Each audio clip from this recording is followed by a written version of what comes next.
We're back with more Pioneer Bard class because, I don't know, this deck's just like fun. It's just a fun deck. So what are we doing? We got this enchantment Bard class, and the main modes that we care about are level 2, legendary spells you cast cost red and green less to cast. So we can make all of our red and green stuff either free if they're 2 mana, or at least drastically reduced in cost if they cost more than that. And then level 3, whenever you cast a legendary spell, exile the top 2 cards of your library, you may play them this turn. So with all of our spells being free or near free, once we get to level 3, we can just start double impulse drawing off the top of our deck over and over and flood the board. Or we can just go turn 2, drop Bard class into play, turn 3, level it up to level 2, drop like most of the stuff in our hand. We have Oath of Nissa as just another thing that finds creatures. That's also legendary to trigger the Bard class. And then we've got Mox Amber, of course, because, hey, you know, we're running all these legends, so why not have some Moxen? Apart from that, there's a bunch of different threats we could play. So the threats in this version are Zergo Bellstriker, Gallia, Hajar, and Targnar. Although do note it can be kind of an issue that there's so many overlapping similar copies of the same legends. Goro Goro, Disciple of Ryusei, Bergi, Domri Anarch of Bolas, Migloz, Samet Vizier of Noctimoon, Halana and Alina Partners, and Xenagos the Reveler. And Creator's Claws is a one-of in the deck, just as, I guess, a way to, like, close out the game, maybe. This deck is capable of making a lot of mana, so not just Mox Amber, but, like, Xenagos. Once you get enough creatures into play, Xenagos the Reveler can just generate tons of mana.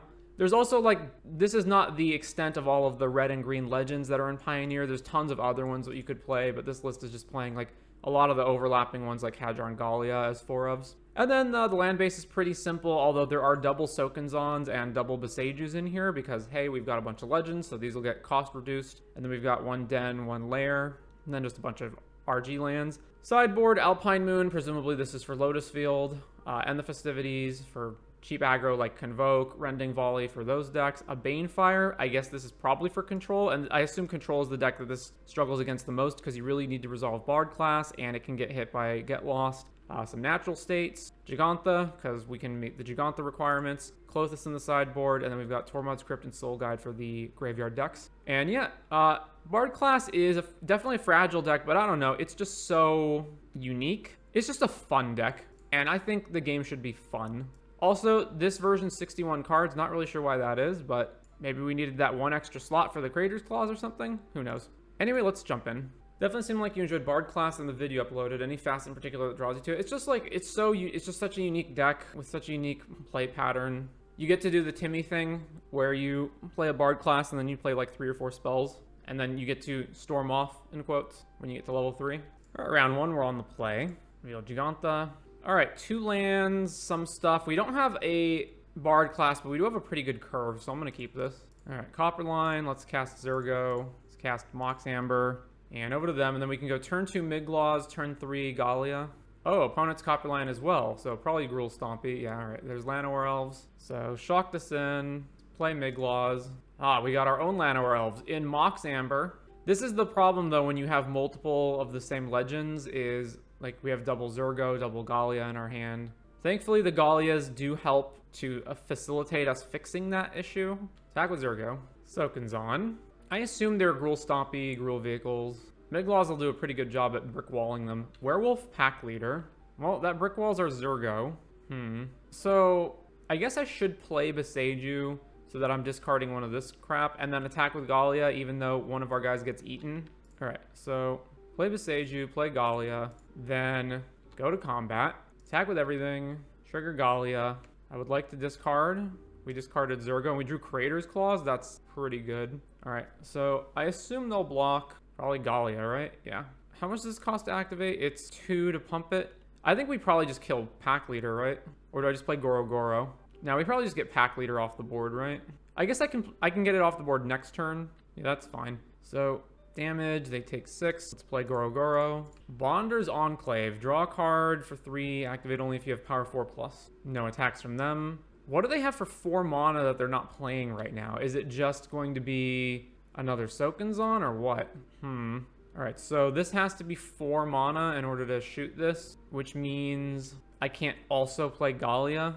I also could just make a dragon. Just attack with Migloz and make a dragon. That seems pretty good. All right, play this. Go to combat. Attack here. Collected Company. All right, that resolves. They bricked on it. Wow. All right, make a dragon. Yeah, okay, we win. So, I mean, they're Gruul Coco. So, let's see. Rending Volleys are pointless. And the Festivities is probably pointless. Clothis could actually be relevant. We might get into, like, big board stalls, as could Banefire. So, our smaller creatures are potentially not relevant, though. Oh, wait. The Ferocious on this is +2, so I could have just shot the wolf and played Gallia. Oh, well, it was still better, I think, just to play the dragon, or to make the dragon token anyway. So what's bad here? Zurgo's kind of bad. Like, they just play big stompy creatures, including, like, Werewolf Pack Leader that this can't even attack and do anymore. Banefire. Should I just get rid of Zurgo completely? I feel like it's not necessary. Alright, I can't actually board down to 60. I have to keep 61 in. So yeah, we'll keep one Zurgo and we'll bring in Banefire and Clothis. That seems fine. We, once again, do not have a Bard class, but we do have, like, decent stuff. So I'll keep this. Stomping Ground, tapped. Alright, Stomping Ground, Oath of Nissa. Only lands, so we'll take Crag Crown. What does this guy do exactly? If you attack with 6+ power, everything gets +1/0, and you can double his power. Quirion Beast Caller. Then, it's probably best to just play Hajar. So every red spell makes this bigger, and then when it dies, it redistributes its counters. Werewolf Pack Leader triggers this thing. Do I trade, or do I just get more devotion so that I can get Clothis into play? Oh, well, I can't trade now. All right, no blocks. We take 4. Wait. Oh, it's a creature spell, not a red. It's not one of those. Okay, so if I get Clothis into play, I can't even trigger it. So but it's the most mana efficient thing I can do. And then I have 1, 2, 3, 4, 5. So I get it online next turn with Halana and Alina as well. Let's play this as the green side. Let's play Clothis. And then I'm not going to attack or block here. So let's just pass to them. I might actually block the Werewolf Pack Leader, right? Because then we at least trade, and then we can trigger Clothis. And then I can go untap, play 2 of these dudes, and then Clothis will be online. Yeah, I guess I do trade with the Pack Leader if they attack with it. They're attacking with everything, including the Elf. Well, I'll just block the Elf then. What, do they have, like, Bone Crusher Giant or something?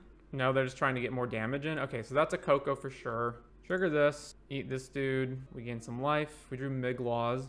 All right, we don't have time to mess around, right? So we've got 5 devotion right now. So I can play 2 creatures, or I can play Halana. They're going to Coco multiple dudes into play. It depends on what they hit exactly. Well, if they have removal to get rid of our guys, then that's a problem. I think I'd probably just max out my mana here by playing Halana and Alina, and then pump this Hajar up to being bigger. I'm not sure, though. All right, play this. Then we go to combat. This triggers. We'll put the counters here. And then obviously we're not attacking in this position. All right, here comes the Coco. What do they hit? Bone Crusher and Yorvo. Really? All right, we've got 3 blocks. Although if they have a removal spell, then we have 1 block. Shocked in a Stomping Ground. Steel Leaf Champ makes the Quirion bigger. What's the condition on this? Whenever another green creature enters, put a +1 counter on it. Okay. So I have to trade with Hajar on something. Probably, yeah. How much damage is this? It's a lot. So it's just Gruul Stompy with Coco. Man. And they draw a card. Yeah. What is this exactly? Legends get +1 and indestructible, but then that turns off Clothis. So let's see. None of this has trample, right? So block here, chump here, and then this is 9, so I do have to chump block. So the only question is basically, do we want to lose Halana and Alina, or do we want to lose Hajar? I think we want to retain Hajar, right? All right, so let's block like that. I guess technically I can kill this if I'm willing to take 6 damage, right? That's probably better, actually. Because then, yes, we take 6, but we kill 2 of their creatures. Yeah, let's do that. And then Clothis can trigger and gain us some life, or get mana. Okay, so how much mana do we have access to right now? We've got 4, so we can play Gallia plus Targnar, or if I exile Coco. Oh no, a land is mana, so it doesn't actually matter. All right, so let's just exile Bone Crusher, I guess. I'm not shocking in Stomping Ground. Let's see. So I get Clothis back online. I have a free block with Clothis on one of these 6s, and then I have to trade with something, and I can't block this dude with any of my 2 power creatures. If I play Miglaws, I think I'm just in a rough spot no matter what I do here. They attack with everything. Clothis goes in front of something. I don't know. One of these 6 power guys. I double block another one, and then the problem is we're at 5, so we take lethal from this guy. So block here, block here, block here, block here. Take 3 from the Werewolf Pack Leader. All right, so Gallia, Targnar, play this tapped, and over to them. We gotta double block this guy, right? So that we doesn't just keep growing and growing and growing. So it's going to be like block, block. Hajar goes in front of Steel Leaf Champion. Targnart, or one of these other 2 power creatures, chump blocks the Yorvo. We take 3. No, because this can also become a 5/3, so I think we're just dead no matter how we block then, right? Because the other option is we just like lose our entire board trying to block them. I mean, I guess I can technically chump block with Hajar and then make everything else indestructible. All right, I assume they'll just attack with everything, right? No, they're just attacking with these 2. All right, well, we need to get both of these off the board. I guess if they have Coco, they can Coco in response and then make this an 8/8, in which case we'd have to block in a very specific way. Man, when this dies, it redistributes its counters too, right? That's the problem. All right, what if we just go block here, and then put Targnar, and put Gallia in front of this guy. I guess I can technically trade with both of them, right? If they don't have Coco. I mean, yes, they redistribute the counters, but like we have to be able to deal with this. We can't just allow this to be in play for the whole game. So, all right, block like that. All right, no Coco. We're just going straight to damage. So we lose Hajar and we lose Targnar, but then we've got a Hajar and a Migloz to follow that up so we can get our devotion back. Yorvo. So they had another Yorvo. All right, it doesn't matter. I guess I just keep targeting their creatures, right? In case they somehow can resurrect them. We drew Banefire. That's really interesting. So I can't Banefire here. Banefire X is 4. It kills Yorvo, but then we just have 1 blocker, so that's not going to work. So our only move is just play both dudes. All right, Hajar, Migloz, back to them. If we keep draining them out, like if we can just stall now and drain them out, we can eventually Banefire them to death. Bonder's Enclave, Coco. They drew Coco.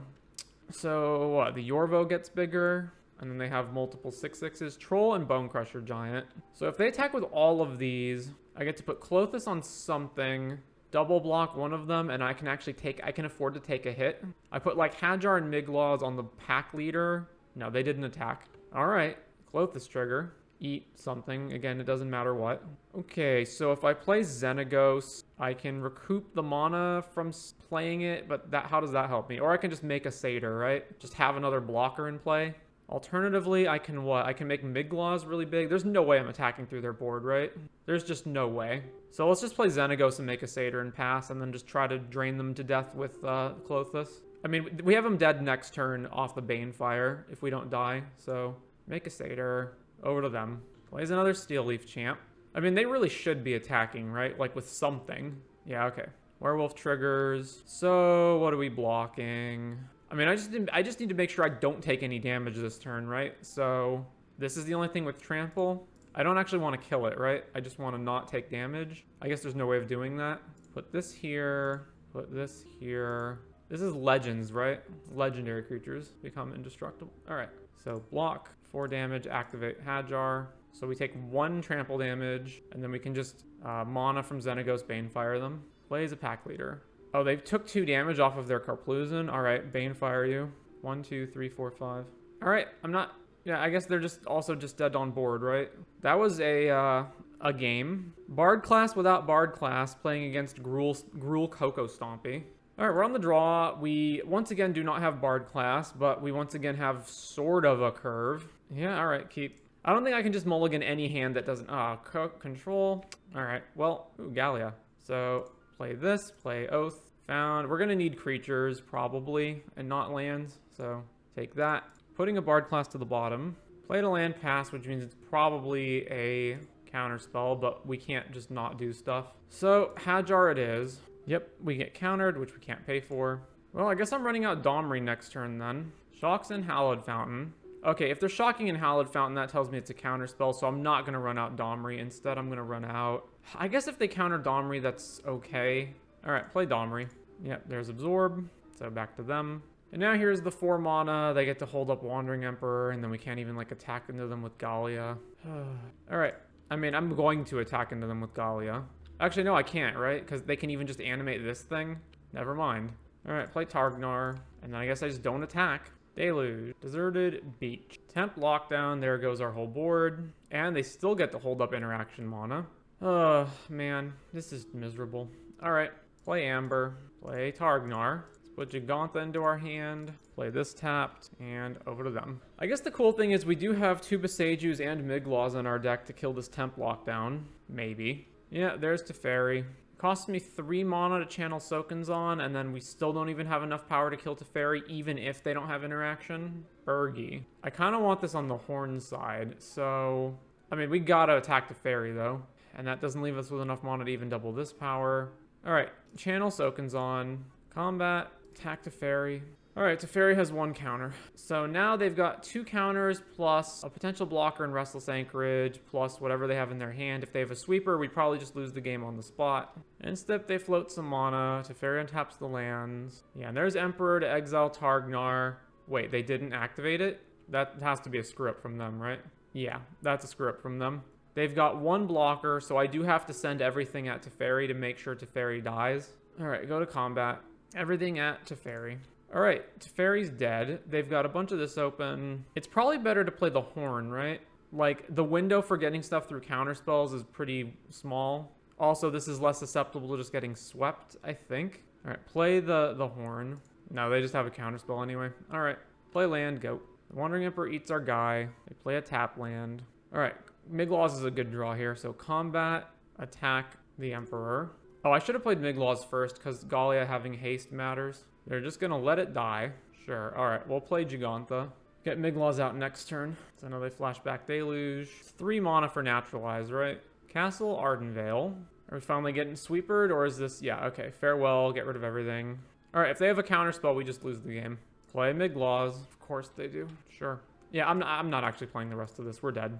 Okay. Let's see. Blue-White Control. Clothis. Banefire. Natural State kills the... temp lockdowns, which they're definitely going to have against me. So some amount of these. What am I taking out? Halana and Alina seem kind of bad. They're really slow. What else? Targnar. I need a critical mass of creatures for this to ever do anything. And they have sweepers. So this. So then we'll bring in... Do I want all 3? Probably not. Mox Amber seems like it'll probably be kind of bad in this matchup. Let's have 2 natural states and then cut one of the Ambers. Let's go with that. This hand's pretty bad. It's... Well, okay, so it has turn 2 Gallia into... And then if Gallia survives turn 3, we can channel Sokenzon and attack and then get the Gallia trigger. But that's a lot of if all of that stuff goes right options. But then again, like, we have a curve, we've got mana, we've got a Planeswalker, which is difficult for them to get rid of. I'm going to keep it. It's the fact that the Gallia can net us more cards. All right, Stomping Ground tapped, pass. Tap land of their own, play Den, play Gallia, swing, Field of Ruin. They're just going to main phase kill it? Really? All right, well, we drew another Gallia. Excellent. So, Gallia, map this. Top card of our deck is Xenagos the Reveler. Double Xenagos, like if they deal with one of them. If they counterspell one of them. So, leave that on top. All right, combat, attack. I think it's pretty likely that they have a counterspell this turn to counter the Xenagos. Cycles Shark Typhoon. Okay, never mind. They must desperately need a 3rd land. Yeah, all right. Timber Crown, Xenagos, make a Satyr, which is buffed by the Gallia. Little inter-synergy here. Attack. Cycles Shark Typhoon again? Are they just like... They must just not have anything, right? Like they're just needing lands. They are finding their lands. Another Gallia. All right, make a Satyr. I think we just put the pressure on them, right? Like, make another Satyr. If I animate Dead of the Bugbear and they kill it, they still take lethal. So, animate this. Combat. All right. No changes, right? Yeah, no changes. Run it back. Only 1 land is not a keepable hand. Mull this. Still only 1 land. Going to 5 is so bad, but we can't keep this hand. So, mull. All right, keep. What 2 things am I putting back? Probably just 2 lands, right? And then we use the Oath to find another one. So put back Forest and yikes. Maybe Domri is actually the thing to put back. I don't know. It pairs really well with Sokenzon, but the problem is if we play Sokenzon, or there's also Beseiju to eat Temp Lockdown. Let's put Beseiju back. Hallowed Fountain tapped. All right, need to get under blue-white. Play Zergo. I'm sure one of these days we'll actually have a game where we get to play Bard class, but today is not one of them. Field of Ruin. Drew Xenagos. All right, combat. Attack here. I actually hope that this Oath resolves under their counter spells. All right. Blue colorless. Are they just cycling Shark Typhoon? Yeah, sure. Play Oath. All right. Copperline Gorge. Play that. Go. If we don't draw another land, I will be forced to play Sokenzon. Land number 3. All right. I'm forced to play Sokenzon. Play Domri. Go to combat. Attack with Zergo. All right. They take some damage. Just Up this dude. They didn't even use Field of Ruin. They cast nothing and didn't even use Field of Ruin. Huh. So they could Emperor right now to eat this, and then we would play Xenagos and kill the Emperor off. Verdict. Yeah, that's fine. Really? All right. So plus this. Cast Xenagos. Put this tapped. Make a Satyr. Combat. Attack with the Satyr. Thankfully, Farewell doesn't hit Planeswalkers, so Planeswalkers are actually fairly good against blue-white. They didn't do anything. All right, we drew Bard class finally. Let's see. How much mana is this if I just activate Xenagos, right? So it's 1, 2, 3, 4, 5, 6, which is not enough to do anything relevant. So let's just make another Satyr. Go to combat. Attack. March one of the tokens. Sure. Takes the damage. All right, so let's plus this. Play Bard class. Level up Bard class. And then I've used my guys, so back to them. Temp lockdown. Excellent. Exactly the scenario we were looking for. All right, natural state this. Trigger. Get Hajar. So level this up. Actually, hang on. Animate. Activate Domri. Green. Level this up. Then I can play Hajar for free. And can play Miglaws almost for free. I'm one short of leveling this up again, right? Yeah. Play Miglaws. So this is 4 mana. Can't quite level it up. All right, make a Satyr. Go to combat. Swing. I guess I could have made mana and used that to put Giganta in my hand, I guess. Yeah, it's fine. I'm still making free 3-power haste creatures. Regal Caracal. All right. I can fight this, right? And then just kill them. So have this fight this. And then I can give this Vigilance Menace. 3, level this up. Make a Satyr. Give this Vigilance and Menace. This is lethal on its own. They have to double block here. They go up to 8 and still die. Yeah, all right. Satyr. Give this Vigilance Menace. Combat. Swing. Oh, do they have March? That's the only way I can see them not losing on the spot to this attack. No, they don't. All right. Blue-white control down. 2-0 with Bard classless Bard class. All right, match 3, we're on the draw. We once again do not have Bard class, but we do have a curve. So we'll keep this. Watery Grave. All right, so we go Sokinzon, Mox Amber, Zergo to them. All right, Grixis something or other. All right, let's play Beseiju, and then let's play Hajar? All right, combat, attack with Zergo, Fatal Push, sure. All right, play Hajar, then tap this for red, play Zergo. So, is this Archfiend alteration? Is it just a Grixis mid-range deck? Fable to Mirror Breaker, sure. Oath of Nissa. So it's more mana efficient to just play both of our guys, right? And then we just ditch the Oath of Nissa to Galia. All right, so shock this in, play Galia, play... I guess actually I don't have to play this right now, right? Would I rather discard this or Oath? This finds Planeswalkers, so I'd probably rather find Planeswalkers than this thing. I'm not sure though. All right, combat, swing, trigger this, use it. We discarded Oath and we drew 2 lands. Yikes. Well, that's fine. I mean, if they're gonna block, they'll just block Galia, right? If they block Galia, they're not blocking at all. All right, play Targnar. So we've got Hajar here to protect us from sweepers, although not all of them. Actually, not many of them, right? It doesn't stop Extinction Event or Languish. They discarded Bankbuster and a land to the Fable. Cycles Shark Typhoon. All right, I'm intrigued. What are we doing? Oh, is this like Grixis Creativity or Grixis Transmogrify? Because I noticed that all of the creatures that we've seen so far are all tokens, or not, you know, they're basically just not creatures. All right, go to combat, or try to at least. If they Fatal Push Galia, I'll save that. If they Fatal Push Targnar, I probably save that too.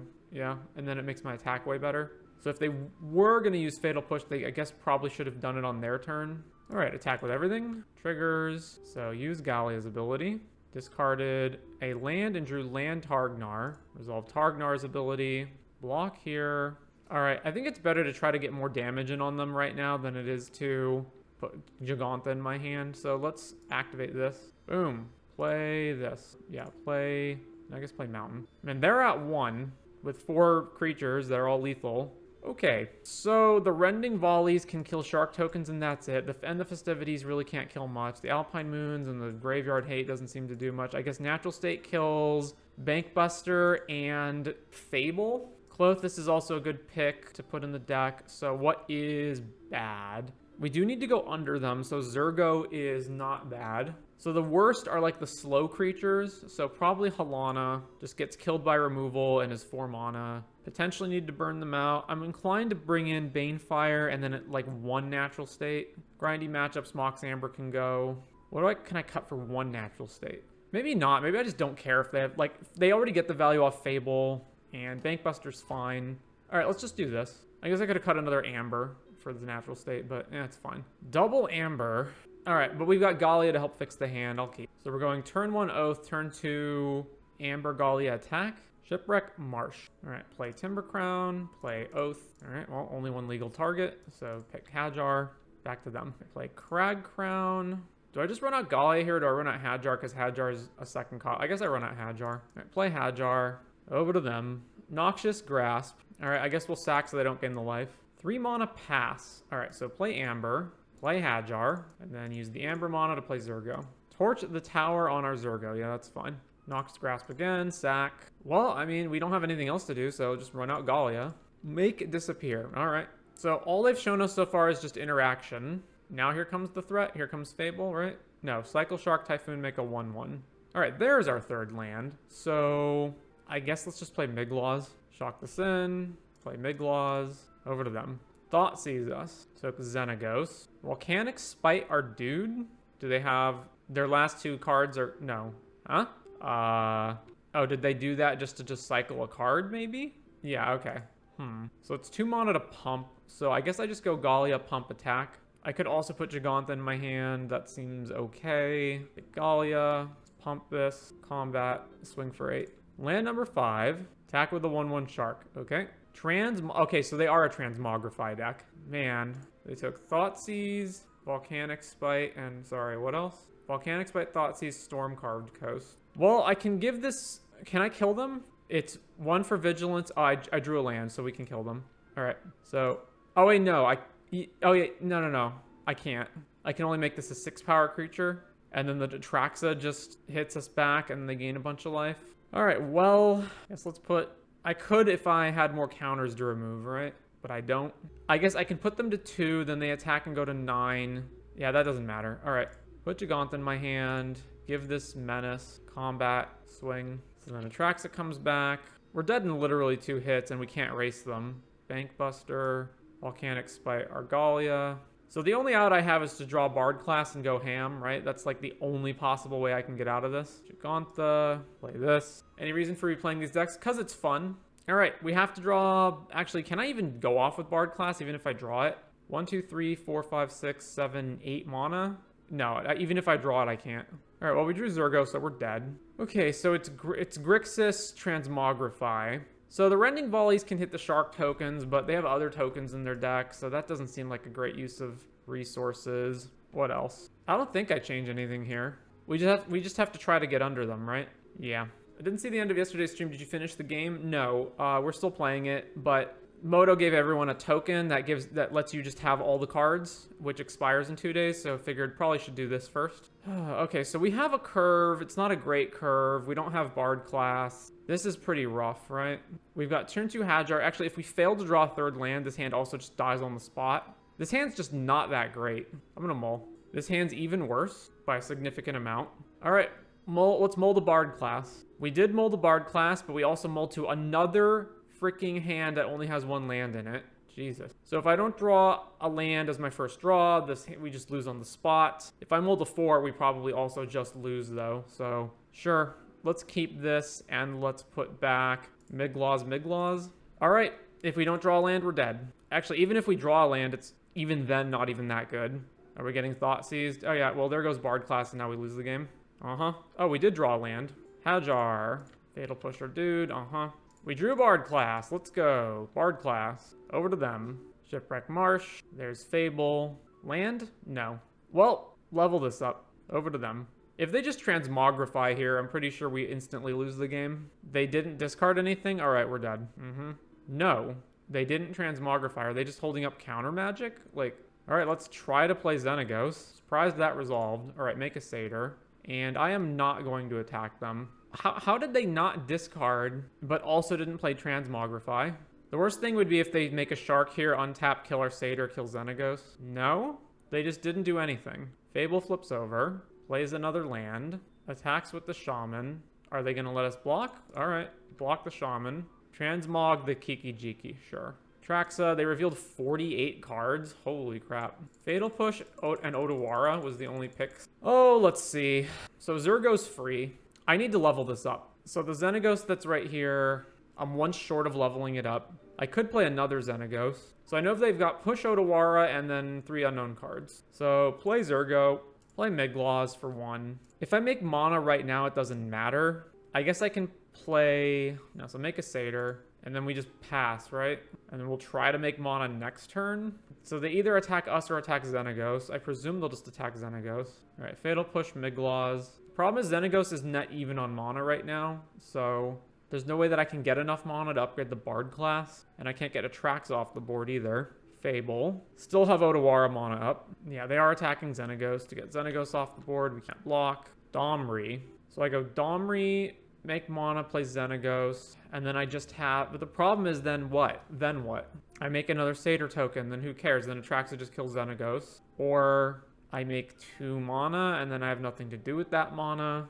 Like, there's just no way to get out of this jam. Next turn, Atraxa kills whatever Planeswalker we play. Even if we play both of them, they just kill Xenagos. And then we're dead in 3 hits. I can't even put Giganta in my hand this turn. I guess I can do it next turn. All right, so play Domri, add mana, play Xenagos, Satyr. Then no attacks, we pass back to them. Heartless Act one of the Satyr tokens, okay? Discarded a land to Fable, plays another land. Atraxa attacks Xenagos, as expected. Block, Xenagos dies off. Galia. I can suicide attack into Atraxa. How does that help? I guess technically, if they block with anything, I can fight to kill. No, I can't fight because Otawara. All right, play Galia. Yeah, fighting doesn't actually matter because they still have an Otawara in their hand, so I can't actually fight to kill Atraxa off. But I can at least get rid of this Banefire I don't need, which is probably worth it. Attack, trigger. All right, discard the Banefire. We drew Zergo Mountain. Sure. So what's dying? Presumably Galia. They're just not gonna... No, okay, there we go. They're not blocking. All right, well, Mountain. If I fight the Shaman token, they can use Otawara, but the Domri's gonna die anyway, right? So I guess I should either just have the Shaman token die or force them to... Let's have Zergo fight the Shaman. And then if they have a kill spell instead of Otawara, then this thing dies and we still have a Zergo. Yeah, Otawara, bounce the Zergo. Then this resolves doing nothing. We play a Zergo as a blocker and put Giganta in our hand. All right, so that flips over. They've got 2 cards I don't know about. This is 100% getting killed by Atraxa this turn. All right, Domri's dead. Kaido, Shizuki. Wonderful. So then now they have a draw engine that I can't get rid of. This is non-generic costs, right? So Giganta's the only way I'm going to level this up. Bergi. Bergi costs 2, and then I can't play this. Actually, I can't play this regardless, right? This costs 4. The Horn costs 4 as well. So play Bergi on the front side. We have 1 mana. Cast Zergo just to generate another mana. Or attack, discard, probably attack and trigger Galia. Like, that's the only thing I can see doing here. All right, go to combat. Attack with everything. Trigger Galia. We discarded Giganta. All right, so yeah, Galia is going to get killed. And all of our creatures are too small to even have Domri fight Atraxa here. Oh, wait, no.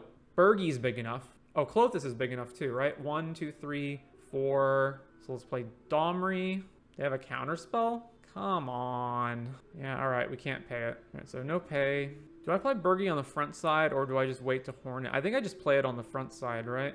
The only way that I'm winning this game is by upgrading Bard class to level 3. Yeah, so cast Bergi. Oh, this is 2 mana, whereas this is only 1 mana. I get a free block on the Shaman token. I need the mana from Klothys next turn though, right? Yeah. Man, that sucks. I really needed the mana from that Domri. All right, the Klothys isn't doing anything anyway, so let's just play Bergi. I mean, I technically could play Zergo here to generate a mana and then play Klothys. But like either way, I need to draw land in order to get Bard class up to the next level next turn anyway, so it doesn't matter. So this is loot unless you attack, so let's draw a card or make a ninja. So they're just going to keep drawing an extra card every turn, right? Swinging with the Shaman. All right, I'll block. Sure. Block the Shaman. If the last card in their hand's a burn spell, like, sure. It is a burn spell. God damn it. All right, let me think. Xenagos is not positive mana right now, so Klothys. It's not a creature, unfortunately. I can't attack into Kaido. Just playing Xenagos here, all it does is buy me a turn, right? Because then Atraxa just attacks it, and then we're back in the same position that we were in before. I need to be in a position where I have more creatures, and the fact that I have double Zergo here is an issue. If I don't play it, then they just hit us and then we're dead next turn. So I guess I forced them to attack it and buy us a turn. All right, play Xenagos. Make a Satyr. Even if I triple attack Kaido, it still survives. And then Atraxa just kills one of our guys. So yeah, we just pass, I guess. Actually, no, because they'll block Zergo, right? And then we just play the new Zergo.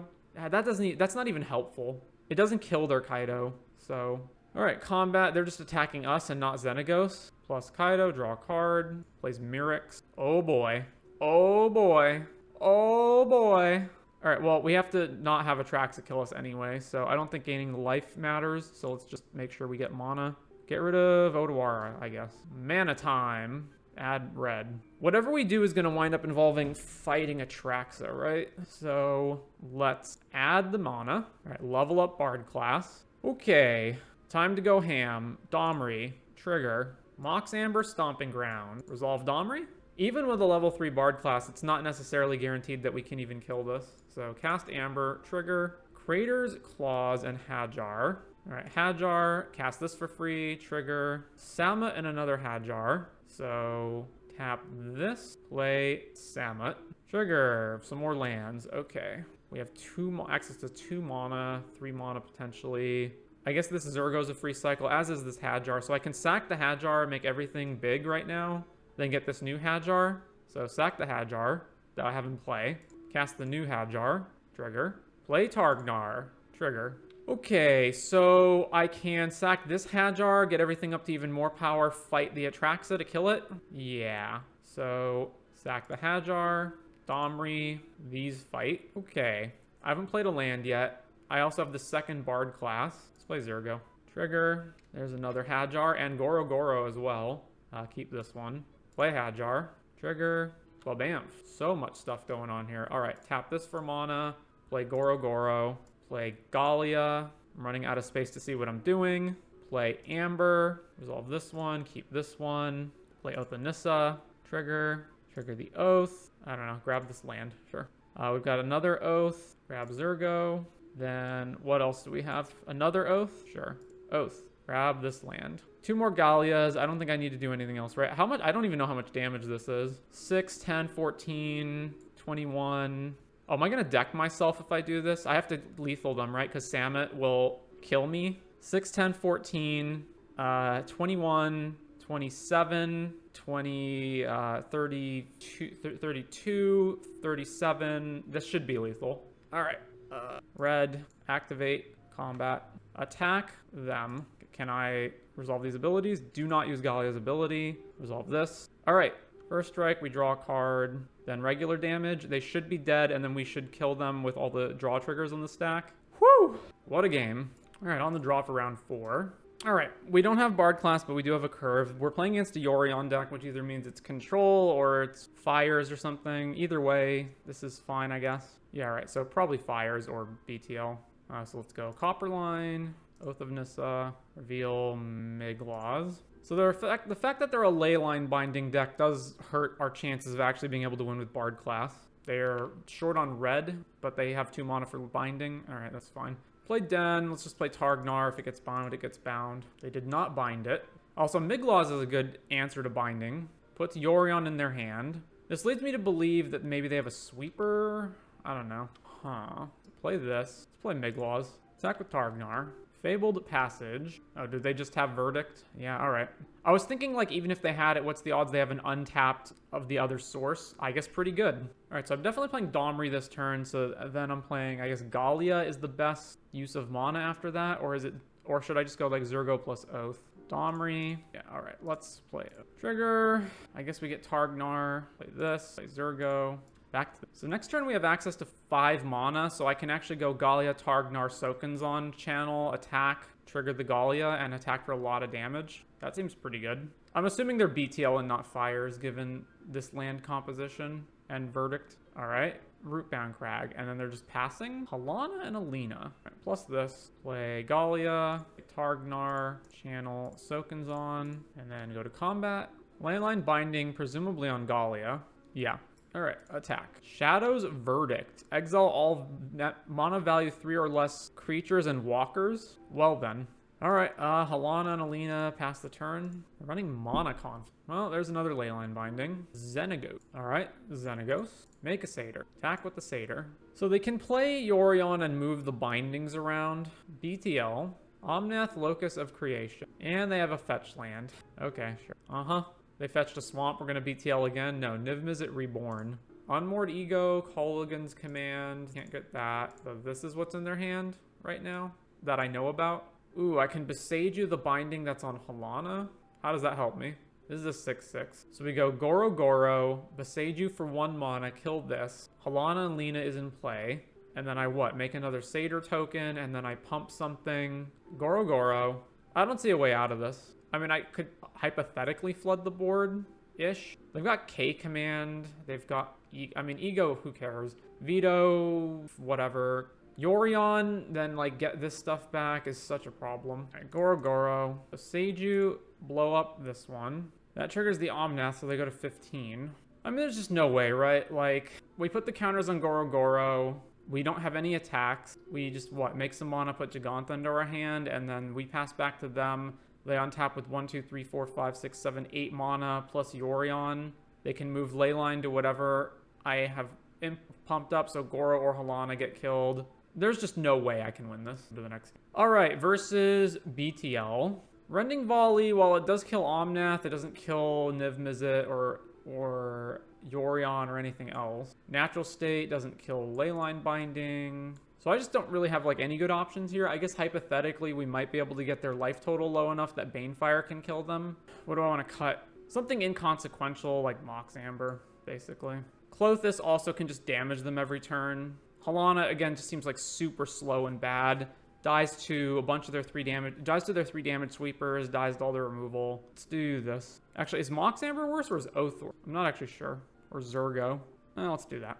I assume I have to be the aggro deck in this game. Wow, that is just a tremendously bad hand. That hand is outrageously bad. All right, Mulligan. This hand is also outrageously bad, but I think it's... Man, going to 5 is just always so terrible. All right, keep this, put back, Carploon Forest. Copperline, Zergo, over to them. All right, this, play Hajar, attack with Zergo. My Channeling Soaken's on next turn. Probably not if I don't find a land, because I want to be able to play Xenagos. So if I do not draw land, then I'm not channeling it. But if I do draw land, then I am. Sylvan Caryatid, sure. No, let's play Oath of Nissa first. Trigger Miglaws. There's also Den. Let's just take Miglaws, I think. Yeah, Miglaws. Play this. Combat. Attack here. There is actually an argument to sack Hajar here to kill the Sylvan Caryatid, but up the Beanstalk. Steam Vents Shocked In. Plays another Beanstalk. Sure. We drew Bard class. At this point, I think we just have to race them, right? So let's just play Xenagos, Satyr, swing.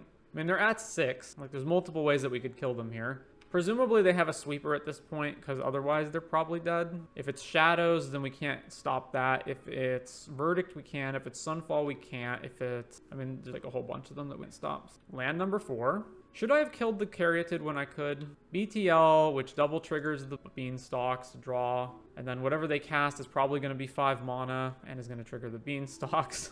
Extinction Event. Okay. Really? Why not just... Did they misclick or something? Because Shadow's Verdict would have done it there. Alright, well, run the same thing back. Alright, we got Bard class, we got Zergo, we're good. Keep... Is it better to play Zergo? Yeah, it is better to play Zergo now. So, Mountain, Zergo. Well, they got their Binding mana. Go to combat, swing here. There's the Binding. Alright, play Bard class. Binding, and they respond to leveling this up. It's so bad for us. Alright, level up. Come on, really? Oh, Abrupt Decay? Okay. That's actually even worse, because we can't even Beseiju that. Well, just playing Zergo here doesn't seem particularly good, so let's play Oath of Nissa. Alright, let's grab Galia. Alright, Hajar, play Galia. Abrupt Decay our dude. Alright, combat, attack. There's land number 5. Now we're getting fucked. 2 Abrupt Decays. Niv Mizzet. Oh, they just have Niv Mizzet. Alright, so they drew this, so we lose. We can't kill this. We don't have Bard class. We're gonna get outvalued. Yeah, we're done. Final round on the draw.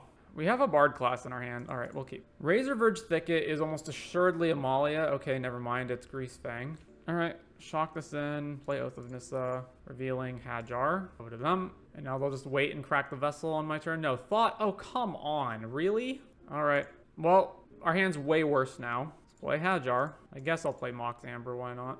You're Grease Fang, and you're not even gonna leave this open to try to Grease Fang me? Just gonna Thoughtseize? Duress us. Alright. Took Xenagos. Migloz is a nice draw, I guess. So combat here. Alright. Hopefully we don't get Parhelion. Pops the Vessel. What'd they pitch? They did put Parhelion in the graveyard. And even though we have Migloz, if they have Grease Fang here, we just lose. Duress us. Taking Domri. Godless Shrine. Shocked it in. Do you also have Grease Fang on top of everything? Yeah. Just fucking ridiculous. Alright. Yeah, what a great game this is. Literally, we're dead to the angel tokens. Alright, Rending Volleys. That's it. I guess the Graveyard Hate also stops them. I don't want Creator's Claws. I don't want what else? The Zergos just don't matter. Like, you'll never kill them before. They matter only insofar as they enable you to get Mox Amber Mana on turn 2, but who cares about that? I mean, I'll never kill them with Targnar before that's relevant either. Domri also seems kind of bad here. Is Klothys good? I guess it blocks, like, Essica's Chariot, question mark? I'm just never going to aggro them before they get their Grease Fang plan online, so it's better to abandon any sort of an aggro strategy. Just go all in on Bard class. Alright, we've got Rending Volley. We have a turn 2 play. I guess we're fine. Keep the Courtyard. Thoughtseize. Alright, goodbye Rending Volley. Another Soken's on. Play Hajar. Rafine's Informant. Discarding Sky Sovereign. God damn it. I mean, what's the move here? Galia into Channel Soken's or I go Domri. I can't even fight this, so I guess it's Galia. Play this. Channel Soken's on.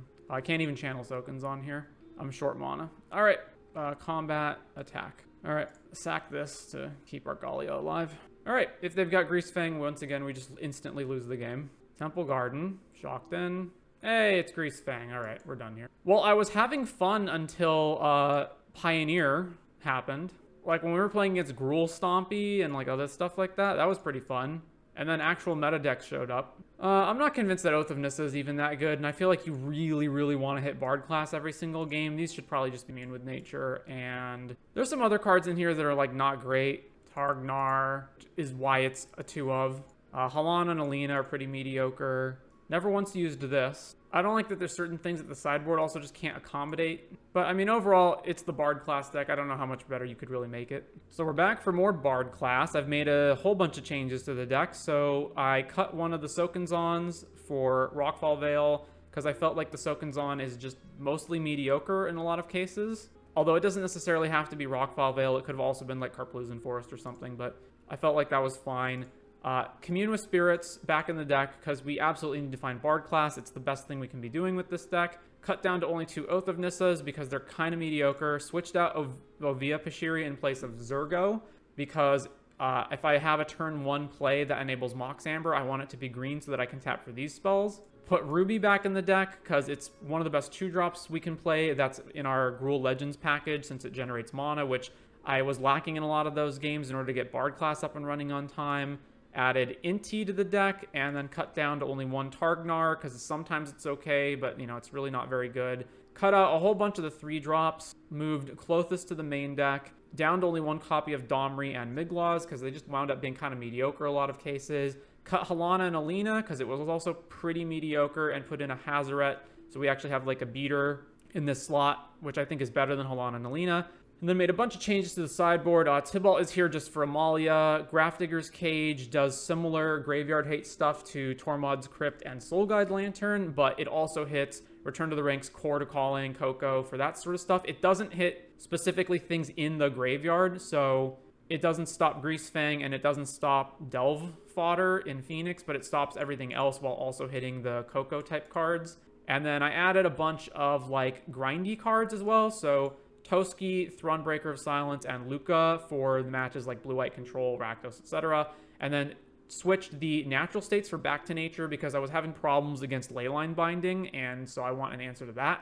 And it doesn't matter that Back to Nature can blow up our own Bard class, because if we're ever in a position where Bard class is in play, then we should be good. And if it's not in play, that means it's either gone or it was exiled by Leyline Binding or something, in which case Back to Nature is fine.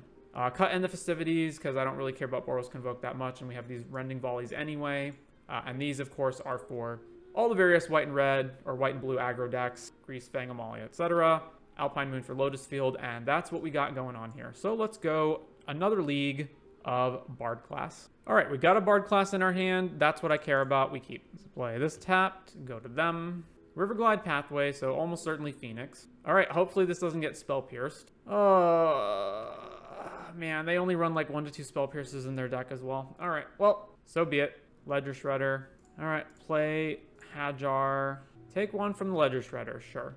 All right, let's play, I think, Xenagos here? Or is it better to play Gallia plus Goro? Now let's play Xenagos and keep them from don't double spell here for the Shredder. Free the Fae in response. Milling over, consider opt. All right, make a Satyr, go to combat, swing. So next turn we can play Gallia, make a Satyr, and have a lot of attacks. So they cast Consider, Shredder puts Phoenix in the yard. If they can bring back Phoenix this turn or just double spell to grow the Shredder, then Xenagos dies, which is very unfortunate. Free the Fae, revealing Treasure Cruise, yeah. No, they chose Lightning Axe. Does that mean they have another Phoenix? Or they're just gonna get rid of... Yeah, they have another Phoenix. Of course they do. So Xenagos dies, I lose Hajar, and then I'm just way, way behind, right? Yeah, Treasure Cruise, this all comes back. I kind of am in a position where I have to double spell, unfortunately. So Hajar, Gallia, triggers Ledger Shredder, puts Iteration in the graveyard. All right, combat, swing. We're literally dead to a third Phoenix because of Ledger Shredder. Free the Fae, milling over Sleight of Hand. Sleight of Hand. Discards Fiery Impulse. So that's 11 damage. Or they can just hold back their Phoenixes and then just get them next turn anyway. Yeah, so Ledger Shredder hits us. We go to 8. Drawing a land here would be good, right? Because then we could go Goro Goro, Targnar, haste everything. Inti. So if I go Goro Goro, haste attack, they block 2 things and take 5, and then we're just dead next turn. What else can I do? I can't block the Phoenixes, so I am just dead on the board. And there's no way they're not going to be able to cast 3 spells, get the Phoenixes back. So, man, if we had drawn a land, it would have been lethal, right? Because Targnar would have triggered. And then they would have blocked this, and we would have had 3 attacking creatures. Man, that sucks. I guess I can attack with Gallia and see what we draw, but I don't think I can draw anything relevant here. What could I draw where I don't just lose? Domri to fight something? To fight the Shredder? I can't kill the Shredder with anything I'm fighting with. I'm drawing during combat, so I don't get to also attack. Even if we draw Bard class, we can't level it up to lethal. I don't have the mana to activate Goro. What if I just play Goro and haste it, right? Then they block 2 things and they take 4 damage and survive. Yeah, all right, we're dead. All right, so I want Grafdigger's Cage for the Phoenixes, and then I guess I want Rending Volley to try to kill Ledger Shredder. Toski's also unkillable and draws cards, as is Thrun. Although Toski... Yeah, okay, Toski's unkillable, and then what else? Thrun's uncounterable, which doesn't really matter. It also is untargetable. They can't target it with Axe. That's maybe relevant. What's bad? Like stuff that just doesn't do anything. So, I mean, hypothetically, all creatures are of some value. I really don't want to be playing Oath of Nissa versus the Ledger Shredder deck. I don't think we can out-aggro them, so let's cut Targnar. Domri is just so bad. Migloz is also awful. What else? Don't particularly want a Via either. Oh, so Giganta gets shut off if I bring in Thrun. Alright, I just won't bring in Thrun then. Alright, let's do that. Okay, we got Rending Volley, we got some haste stuff. Let's go. Crag Crown, pass. Spire Bluff. Sleight of Hand. Alright, let's play Hajar. Another Sleight of Hand. And then Fiery Impulse. Yeah, alright. Well, so be it. Oh man, it sucks that this is a Boseiju. Okay, so Amber, Ruby, and then we can tap for Gallia and swing. Consider. And then they're just passing. Alright. The Bard class. Alright. Bard class. We can pay for a Spell Pierce. Alright, let's just level it up. Petty Theft? Really? Come on. Alright, attack with Gallia. Just continuing to hold up mana. Alright, Copperline. Xenagos just dies to Brazen attacking it. Although I do have Rending Volley. So it's still probably better to just get Bard class into play, right? I don't know. Maybe... It gets pierced here, which I don't like. Alright, let's just replay Bard class. They just have Negate now. Aether Gust, sure. Put it on top. Alright, combat. I actually have 3 mana left over. I could play Xenagos right now if I'm willing to swap a Boseiju. I don't think I do want to do that, though, because if they just have another counterspell, like if they just have Spell Pierce, I don't want to do that. So let's just attack. Consider. And they have a kill spell. Lightning Axe on Gallia, discarding Otawara. Sure. Consider. And then here's the Treasure Cruise to refill your hand. Why is Treasure Cruise still legal in any format? and a kill spell for our guy on top of all of that, and it's a Phoenix. And the problem is I can't even deploy Xenaghost now because it just dies to this Phoenix. All right, well, let's get Bard Class. Oh, I can't even level it up unless I play Beseiju. All right, well, we're going to do that. So play Beseiju, level up, back to them. Take 3 from the Phoenix, and then they're just passing. Another Bard Class. I mean, it's that or put Gigantha in my hand. I want to have the Rending Volley up so I can kill this Borrower. So I guess I'm just going to play another Bard Class. Free the Fae, milling over another Free the Fae, which they can do again. Spell Pierce, consider. They took Spell Pierce. Plays a tap land. Plays Shredder. Opt. This card's a Braid. All right, more Phoenix damage. And step volley this guy. So they have the Spell Pierce up. Oh my god. I can play Xenaghost for 2 mana and then it gets pierced and I just spend my whole turn doing nothing. Or I can put Gigantha in my hand. All right, let's commune to try to get another land. All right, Rockfall Vale. Play this. Gigantha. Back to them. Yay, another Treasure Cruise. Why is this card legal? Oh, another Treasure Cruise. Why is this card legal? Free the Fae, milling over Lightning Axe or Opt. Chooses Lightning Axe. So they can probably just axe their own Phoenix to put a second Phoenix in the yard? No, they're not. Well, they know I have Gigantha, right? So they're going to axe... Well, that actually doesn't even work, because Gigantha enters as a 6/6. So unless they have double removal, which they very well could, because they have 7 cards in their hand, because Treasure Cruise is legal for some reason. Alright, well, I do need lands. This costs 4 to cast. I guess I guarantee that I have the mana with Mox Amber, although if I cast Commune, they're not gonna... Well, they might Spell Pierce it, actually. Alright, play Gigantha. Green, Commune. If you want to Spell Pierce this, that's fine. Sure. We actually can just die to them bringing back multiple Phoenixes. Axe our dude, discarding the Phoenix. Kill our guy. Oh, kill our guy again to bring the second Phoenix back. Alright, so now we're dead, right? Because, like, I can't even level up Bard class. Cool. Well, this is free. So I play this for free, and then I tap it, and I have a total of 6 mana.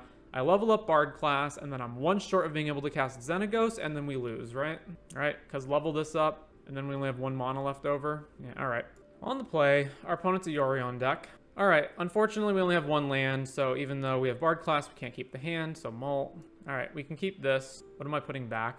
In the blind against a Yorion deck, if it's control, I want Hazoret, but if it's fires, I don't necessarily want it. I want Oath because I want to be able to get more lands. So the most expendable cards are probably Xenaghost or Gallia. Get rid of Gallia. Alright, we want to turn to a Bard class, so let's Commune with Spirits. We did not hit, so that's Copperline Gorge. Alright, back to them. Our hand's pretty bad now. Alright, so it's Fires or BTL. Targnar. Portable Hole, our guy. Alright, Oath of Nissa. Trigger.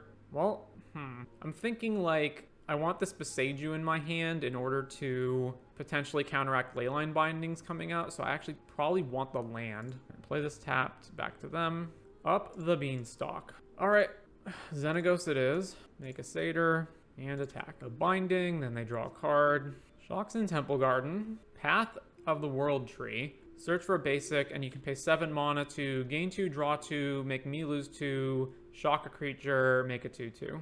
Alright, I actually can't get Hazoret out of my hand, or I can't get Hazoret to attack right now, right? I'll be 1 short because of this Copperline Gorge. So it's actually better to play Ruby. I guess I blow up this Leyline Binding. Alright, I actually could play Hazoret right now if I add mana, because it's 2, 3, 4. Yeah, okay, so let's do that. Come on, are you serious? Exile the Satyr token. Very cool. So this is going to be useless now. Alright, attack with Ruby. I mean, our opponent's just so many cards ahead of us, and we're not even close to killing them. So here comes BTL, which they get to double draw off of because of the Beanstalk. Oh no, Kenrith. Alright, well that's also similarly really bad. They can even haste it into our Xenaghost. Yeah, alright. So they have 6 mana, so they can actually gain 10 life a turn off of Kenrith, so we can actually never race them. Awesome. Alright, Commune with Spirits. More lands that I don't need. Alright, grab Copperline. Let's play Hazoret. Combat, attack. Literally impossible to race. Just off of the mana they have, they can gain more life every turn than I can deal damage to them. And that's aside from all of the other cards in their hand. Hell, they can even just put a +1 counter on this and just block Hazoret. Coma. Well, we're super dead now. Wait, they tapped out? Really? They tapped out while I have active Hazoret in play? What if I found a way to deal you enough damage to kill you? So this is tap a thing, right? Alright, Commune with Spirits. How many times did we commune? 3. This is our 3rd time and we still haven't found Bard class? Alright, well, we just lose on the board, so. Okay, back to nature for sure in this matchup. What else? I think that's it though. Aggro plan is impossible. We'll never be able to kill them before they have their engine going. So Targnar out. What else? Domri. We can't fight anything. I guess we do need our way to kill stuff. Hazaret can come out. I'll cut Ovia. All right, let's do that. All right, we got the Bard class in our hand. Let's go. Keep Copperline, Commune. Grab another Copperline. Oh, I can grab Oath of Ness though? No, I need lands. Grab Copperline. It's such a problem that the Leyline bindings not only hit Bard class, but like they reset any amount of mana that we spent leveling it up. Swamp. Portable Hole can hit this thing too. Yikes. All right, shock this in. Level up Bard class. How do you have a response to this? Yeah, sure. Okay, Commune with Spirits then. I'll grab a Mountain. Also, like, what were they thinking? Card types just don't even matter anymore. So it's to the point where it's like any deck that revolved around artifacts or enchantments, it's like you're better off just playing creatures because creatures are threats at least. Now that removal kills literally everything. All right, I can play Xenagos and just make a Satyr, I guess. That's not very good, but what else am I going to do?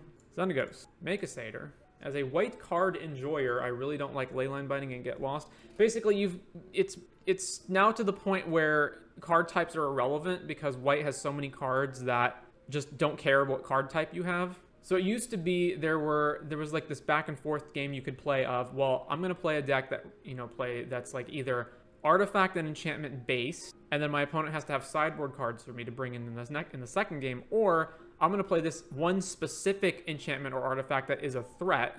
But now all the white removal just hits everything. Yeah, Enigmatic, and then they can eat Binding and put Atraxa or some other bullshit into play. I also really hate these Transmogrify effects. Whatever 7-drop it is, Coma, Atraxa, it doesn't matter. We're going to lose to it because I didn't hold up Back to Nature. Titan of Industry. What did they do? They gained life and made a Rhino? Oh. So the Titan's on the board. It has Trample. We can't prevent them from killing Xenagos. I definitely have to cast Back to Nature to blow this stuff up. If I play Burgi, right? So the Horn is a way that I could like find a way out of this. So I don't really want to play Burgi on the front side. How much mana can I get from Xenagos, right? So let's say I go Inti plus Xenagos. I have 2 mana, then I have another 3 lands, right? Then Back to Nature, we're down to 3 mana, and then I have Commune and potentially Bard class. So I should Commune first. All right, Commune.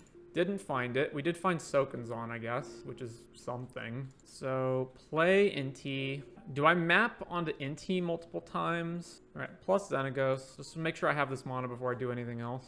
Yeah, all right, map here. We revealed Back to Nature on top. I would like to put that in my graveyard. Shock this in, then map here. Mox Amber on top, definitely been that. Cast Back to Nature. Okay, I think a big problem in Magic in all formats right now is that there's way too much interaction. It sounds so weird to say, but cards like Otawara and Besage just make playing the game impossible. And then free pitch spells, white removing everything, etc. It's a problem because traditionally you think of removal as being a way to fight oppressive threats, but because the removal right now is so good and just hits everything and is so cheap and so free because it's attached to channel lands, what winds up happening is that the oppressive threat and combo decks actually just wind up running all of that removal at kind of no cost and can just hit everything to answer anything that would answer them. All right, Chain to the Rocks, we lose Inti. This is going to attack Xenagos, presumably. Leyline Binding as well. Okay. So now, this dies to the Rhino, and then this takes us to 9, and then we're dead next turn to these 2 creatures, so I don't even have time. I don't even have a turn to deploy the backside of Burgi. Cool. Ruby. So what can I even do? If I play the Horn, I just lose to these creatures. Otherwise, I'm just playing Chump Blockers, so we're dead. On the play for match 3. We have a Curve, but we don't have Bard class. All right, well, keep. I have to play this first because I need green mana. Den of the Bugbear. Soulscar Mage. Okay. Let's get Ruby out. Then back to them. Eidolon. All right. So now we can drop Xenagos and make Satyrs. Or Hazaret, but no, Hazaret can't block right now. So let's just play Xenagos. Make a Satyr. And then back to them.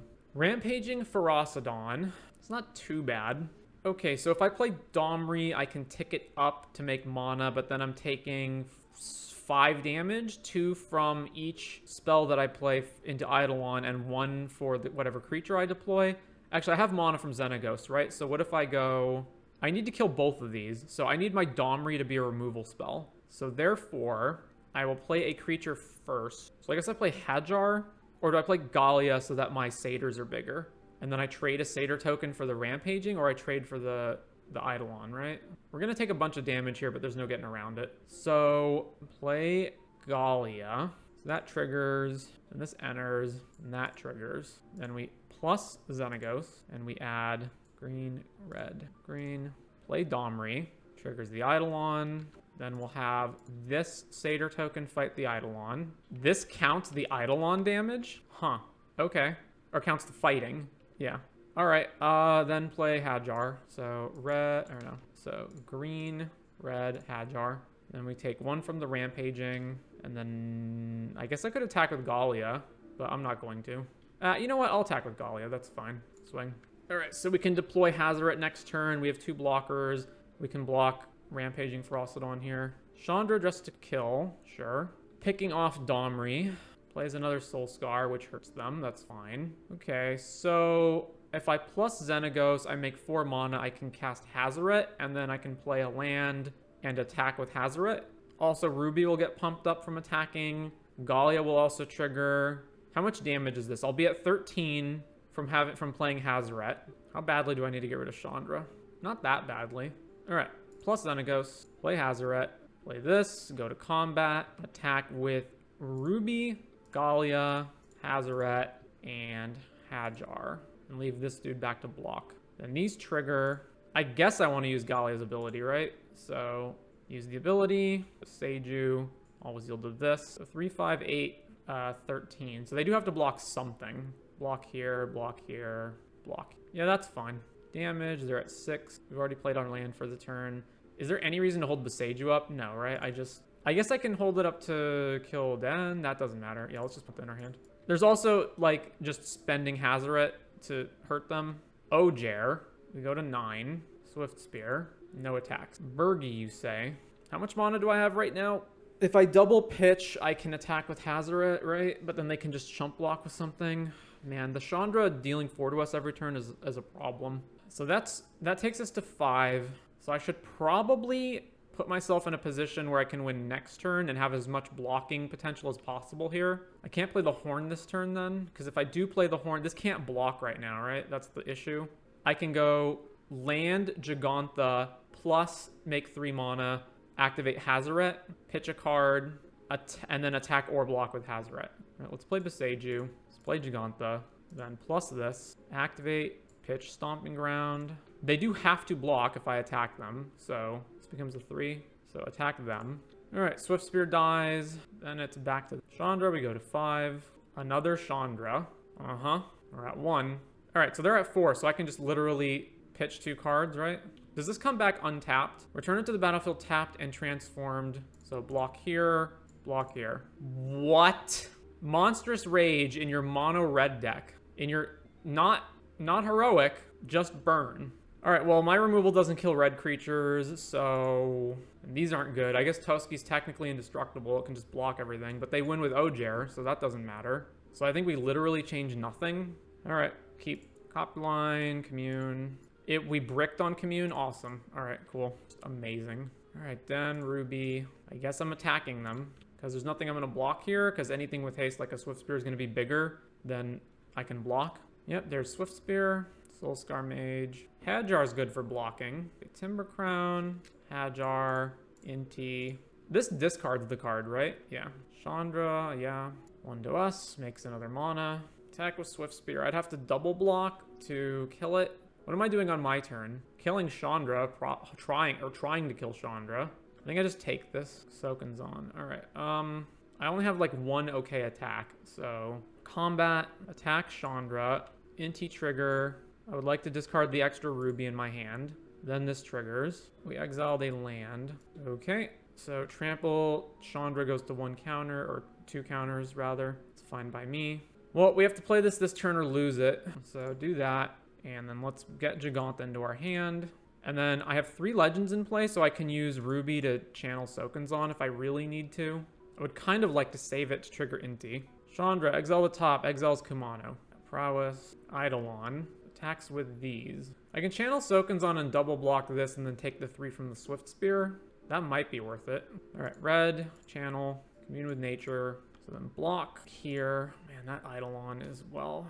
I have to put myself in a position where I'm actually racing them at combat. So let's attack this at Chandra, and then leave Ruby back, because I want to play Gigantha with it, and attack them with Inti. Swing, Inti triggers. Let's get rid of Galia, and then we'll pump up Hajar, Seiju. So Chandra definitely dies. So they trade with Inti. Play the Beseiju. Play Commune. Grab Oath of Nissa. Let's play Gigantha. All right, we have a decently sized blocker. Eidolon's off the board. Chandra's off the board. Another Eidolon. Well, the good news is I think we can just sit back and keep hitting them with our bigger creatures, right? Another Beseiju, which I can use to blow up Eidolon or Kumano. Huh. This becomes a 3-4, right? Yeah. What if I just attack with everything? The problem is it's not near lethal, so I can't really afford to just go in with a huge attack. So I kill Eidolon so then I can play other stuff. I channel this, blow up Eidolon, and then while I'm in this position, let's just play the Horn. I can play the Horn and Oath, actually. Hang on. Play Oath. Trigger the Oath of Nissa. A Xenagos, you say. An Ovia, you say. A Xenagos, you say. All right, take Xenagos.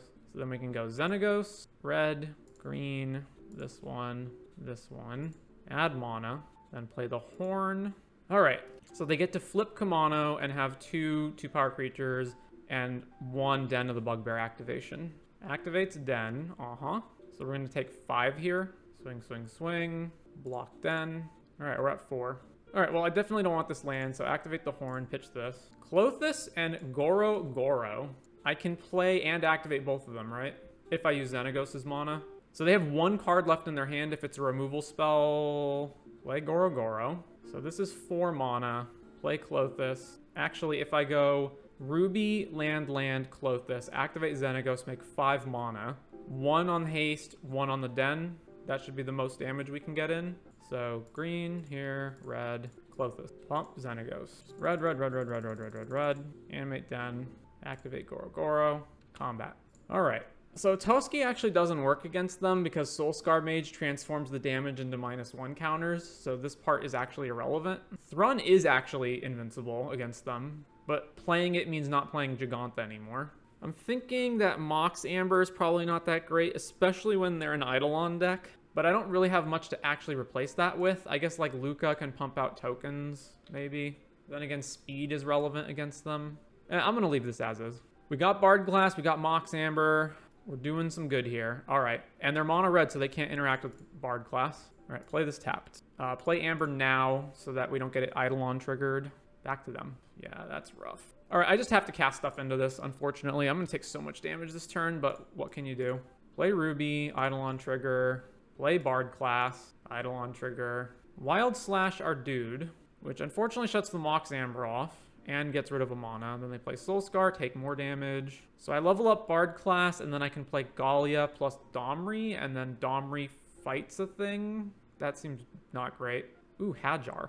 All right, so Hajar triggers the Eidolon. So all the removal spells is only like 3 damage maximum, right? So this should be able to fight this without an issue. Unless they go 3 damage on here with Soulscar Mage in play, which means that it gets reduced. Fuck me. All right, so do I have to play Galia first and take even more damage just to ensure that I get rid of Eidolon? I guess if they have Wizard's Lightning, then I'm probably just going to lose the game anyway. So let's just play assuming they don't have it. Wait, did I not level up the Bard Class? Oh my god. I'm an idiot. I didn't level up the Bard Class. I just played this normally. Well, all right then. Oh god, yeah, of course it's Ojer, which means I take 4 damage off the Eidolon now. Okay, level up Bard Class. So Domri... go to 6, kill Eidolon. Domri, trigger, fight, which shrinks it amazingly. I can't believe this. Yeah, all right. And then, we've got a Galia that we can play. And then I actually just can't even do anything else, right? Because I've got Amber tapped out here for the Xenagos. So we just pass back to them. And they have a 4/4 with Trample. All right, they have the mana for 2 Ramanop Ruins or just activating Den here, which kills me next turn if I don't turbo kill them with Bard Class. Channel Sokenzon. Okay. Attack with Ojer and Soulscar Mage. And the Spirit tokens. Are they just attacking me? Yeah. Okay, so blocks. Here. We're taking 3 from this because this is 1 trample damage. Okay. Oh, come the fuck on with this as the last card in your hand in 2 different games. Where did I find this deck at? It's a deck that's been floating around for a while. I don't know if it originated in Explorer or not, but it's not an unknown deck. But yeah, you're not going to see it at FNM. So obviously, if I'd played that correctly, I would have been able to fight the Eidolon one turn earlier. Not only that, but it would have meant that Ojer wouldn't have been on the field at the time, so I'd have been at 2 more life. Plus, I would have had Gallia in play on that turn as well. And then next turn, I would have been able to untap with a Domri in play. I don't know. I think I just went on autopilot or something because I fully intended to level up the Bard class. Okay. On the play, round 4. I really don't like that this hand... We're playing against a Karuga deck. So, okay. I really don't like that this... Yeah, we're playing against a Karuga deck too. This hand's garbage then. Other than like Miglaws being able to maybe shoot a Fires or something. Is that enough to make it good? No, it isn't, because they'll have bindings and like other things. All right, let's make sure we just get to Bard class. All right, this is better. Keep this. Put back an Amber. All right, play that. Over to them. Okay, Copperline, Amber. Let's just Goro hit them immediately. Haste, attack. Are we gonna Bone Crushed? Bedeck, Bedazzle. Oh, are they freaking Quintorius? Okay, well, we need to pivot then. Inti. So this Hazoret will hopefully help us race them, unless they have Leyline Binding now. Right, Rockfall, Hazoret, Combat. I find it unlikely I'll actually be able to play anything off of this, but I don't know. I guess it's fine. Discard the Forest. Let's put it on Inti himself and not Hazoret. Yield. Exiled Xenagos, which we can't play this turn. Yield.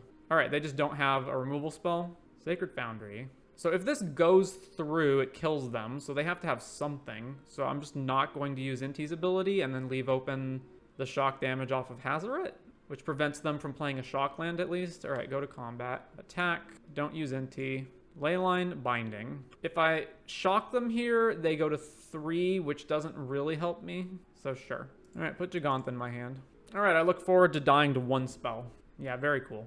9 cards were revealed. Spark Double. All right, we're dead. I guess we get to see their deck. They're on the Garuda plan. Yeah, sure. All right. So you exile the spell first, right? So Grafdigger's Cage doesn't actually do anything. What else we got? Back to Nature can kill Leyline Binding, I guess. Who cares? Alpine Moon irrelevant. Rending Volley irrelevant. So Back to Nature kills Leyline Binding. Do I want to replace anything that I'm running with Back to Nature? Or Toski? Man, they have the deck Bedazzle, so the Indestructible and Toski doesn't matter either. I guess I have to have Back to Nature in order to counter the Leyline Bindings from hitting Bard class, right? My only way to win this matchup is Bard class. So therefore, what is slow and bad? Klothys will never kill them. Will never do anything fast enough for this to matter. Ovia's our worst legend. Domri's pretty garbage as well. So is Bergie, though. I'll get rid of Domri. The only way for us to win this match is to level up Bard class. It's kind of awkward that we can't snipe Leyline Binding with the trigger on the stack as well, right? Okay. Keep. I want all my lands. I want Commune. I don't necessarily want Amber, but Amber doesn't hurt. I guess I'll get rid of a land. I'll get rid of Carplusen Forest. All right. Copperline. Commune. Oh, well. I'll grab Beseiju. All right. Play this. Play Gallia. Amber. Combat. Attack. All right. Play this. Play Xenagos. Make a Satyr. Leyline Binding. Are they going to target Gallia or Xenagos? I would assume Xenagos. Yeah. All right. Swing. We do have another Xenagos coming up. Oath of Nissa. Trigger. Grab another Gallia in case this one dies. Play this. Play Xenagos. Satyr token. Channel to kill Gallia. Sure. Attack. If they've got another removal spell, then I don't have lethal. And then we're just dead to Quintorius next turn. Well, there's Bard class. I can't. There's no way I can level it up this turn, right? Bard class. Level up. Play Gallia. I have 4 mana. Not enough to get it up. I guess I may as well play it first because it'll make Gallia bigger, I guess. All right. Bard class. Play Gallia. I mean, if they have a removal spell, we're not going to win anyway, so I may as well try to level this. Play Gallia. Make a Satyr. Yep. All right. Attack. And now let's die to Quintorius. Oh, they just didn't have it. All right. We got lucky. The first 12 cards in their deck weren't Quintorius. I mean, once again, I don't think we change anything. Maybe, like, Domri is better than Hazoret? I don't know. All right, we got Bard class. We got Mox Amber. Let's... A basic Forest. Copperline. Commune. Bricked. Amazing. All right, Forest Island. No Triumph. Wow. All right, Crag Crown. Bard class. Pass to them. Herd Migration. Go get a basic. They went and got a Mountain. Fiend's Tower tapped. All right, Copperline. Level this up. Like Gallia. Xenagos. Make a Satyr. Combat. Swing. So they have Leyline Binding mana up now, but I have a Beseiju to counter it. Puts Karuga in their hand? Okay, so they just don't have any. So I assume they're winning next turn, so we gotta win this. So that means leaving me with the maximum amount of mana, right? So Beseiju, play this, level up Bard class, play Amber, trigger the Bard class, another Amber and a Ruby. Okay, resolves this Amber, cast Ruby, trigger, cast Oath of Nissa, trigger the Oath, grabbing Hajar. We're here, Hajar, trigger. So it takes how much mana to level this up to max? It takes 9 mana to play it. No, it's free to, no, yeah, it's not free to play. It's 2 to play, 2 to activate, and then another 5 to activate. So it would take 9 mana to get double triggers going. I can create one, okay, let's just float red here. Let's float green here.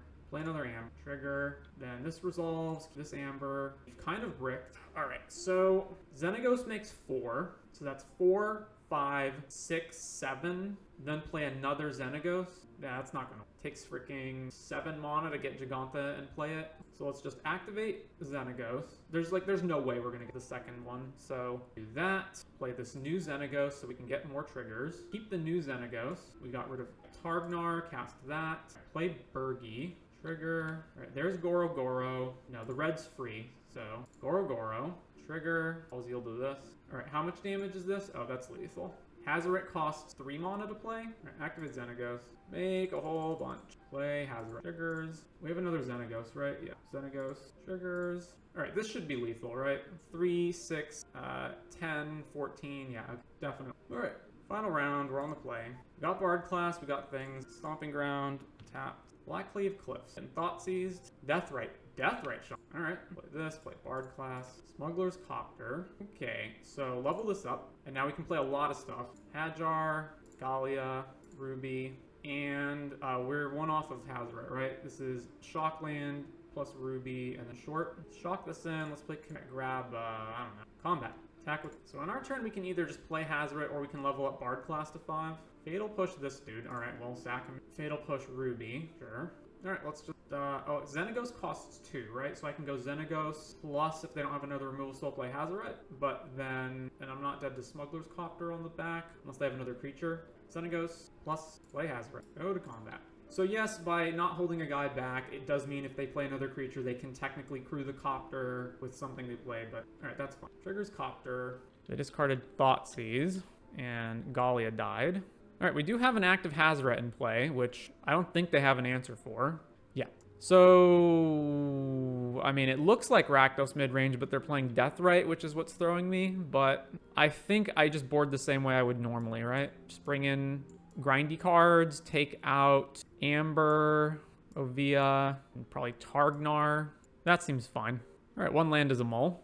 This is not very good either, but I would rather keep this than go to 5. So put back one of the 2 Beseijus.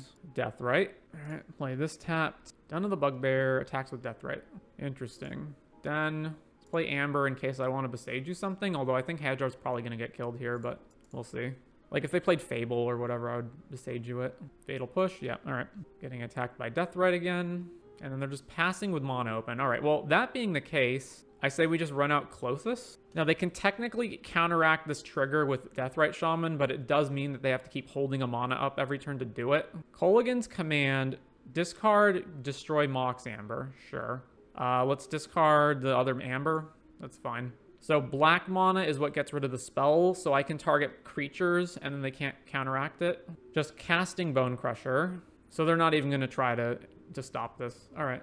Attacks with Deathrite. We go to 17. Klothys trigger. Let's get rid of K-Calm. All right, just playing Xenagos and making a Satyr here seems pretty weak because if they have any removal spell, they just kill the Satyr token, then attack Xenagos to death. So let's just play Commune. All right, we found Oath of Nissa at least. Oath of Nissa, but let's, instead of doing that, let's just get Giganta into our hand. Oh, and no, I don't have Giganta this game because I brought in Thrun. All right, Oath of Nissa. Ruby and Hajar. I guess Hajar can trade with Bone Crusher Giant. So take Hajar. Yep, Fatal Push Hajar. Well, the good news is that they're like almost out of resources. The bad news is that they have more they have enough mana to start activating manlands. All right, target a creature so that they can't stop this with their Deathrite. So the only thing I can do, I guess I don't, the only thing I can do is not just Xenagos. I could activate Den to block. That seems like a better use of my resources. Try to block the Bone Crusher Giant.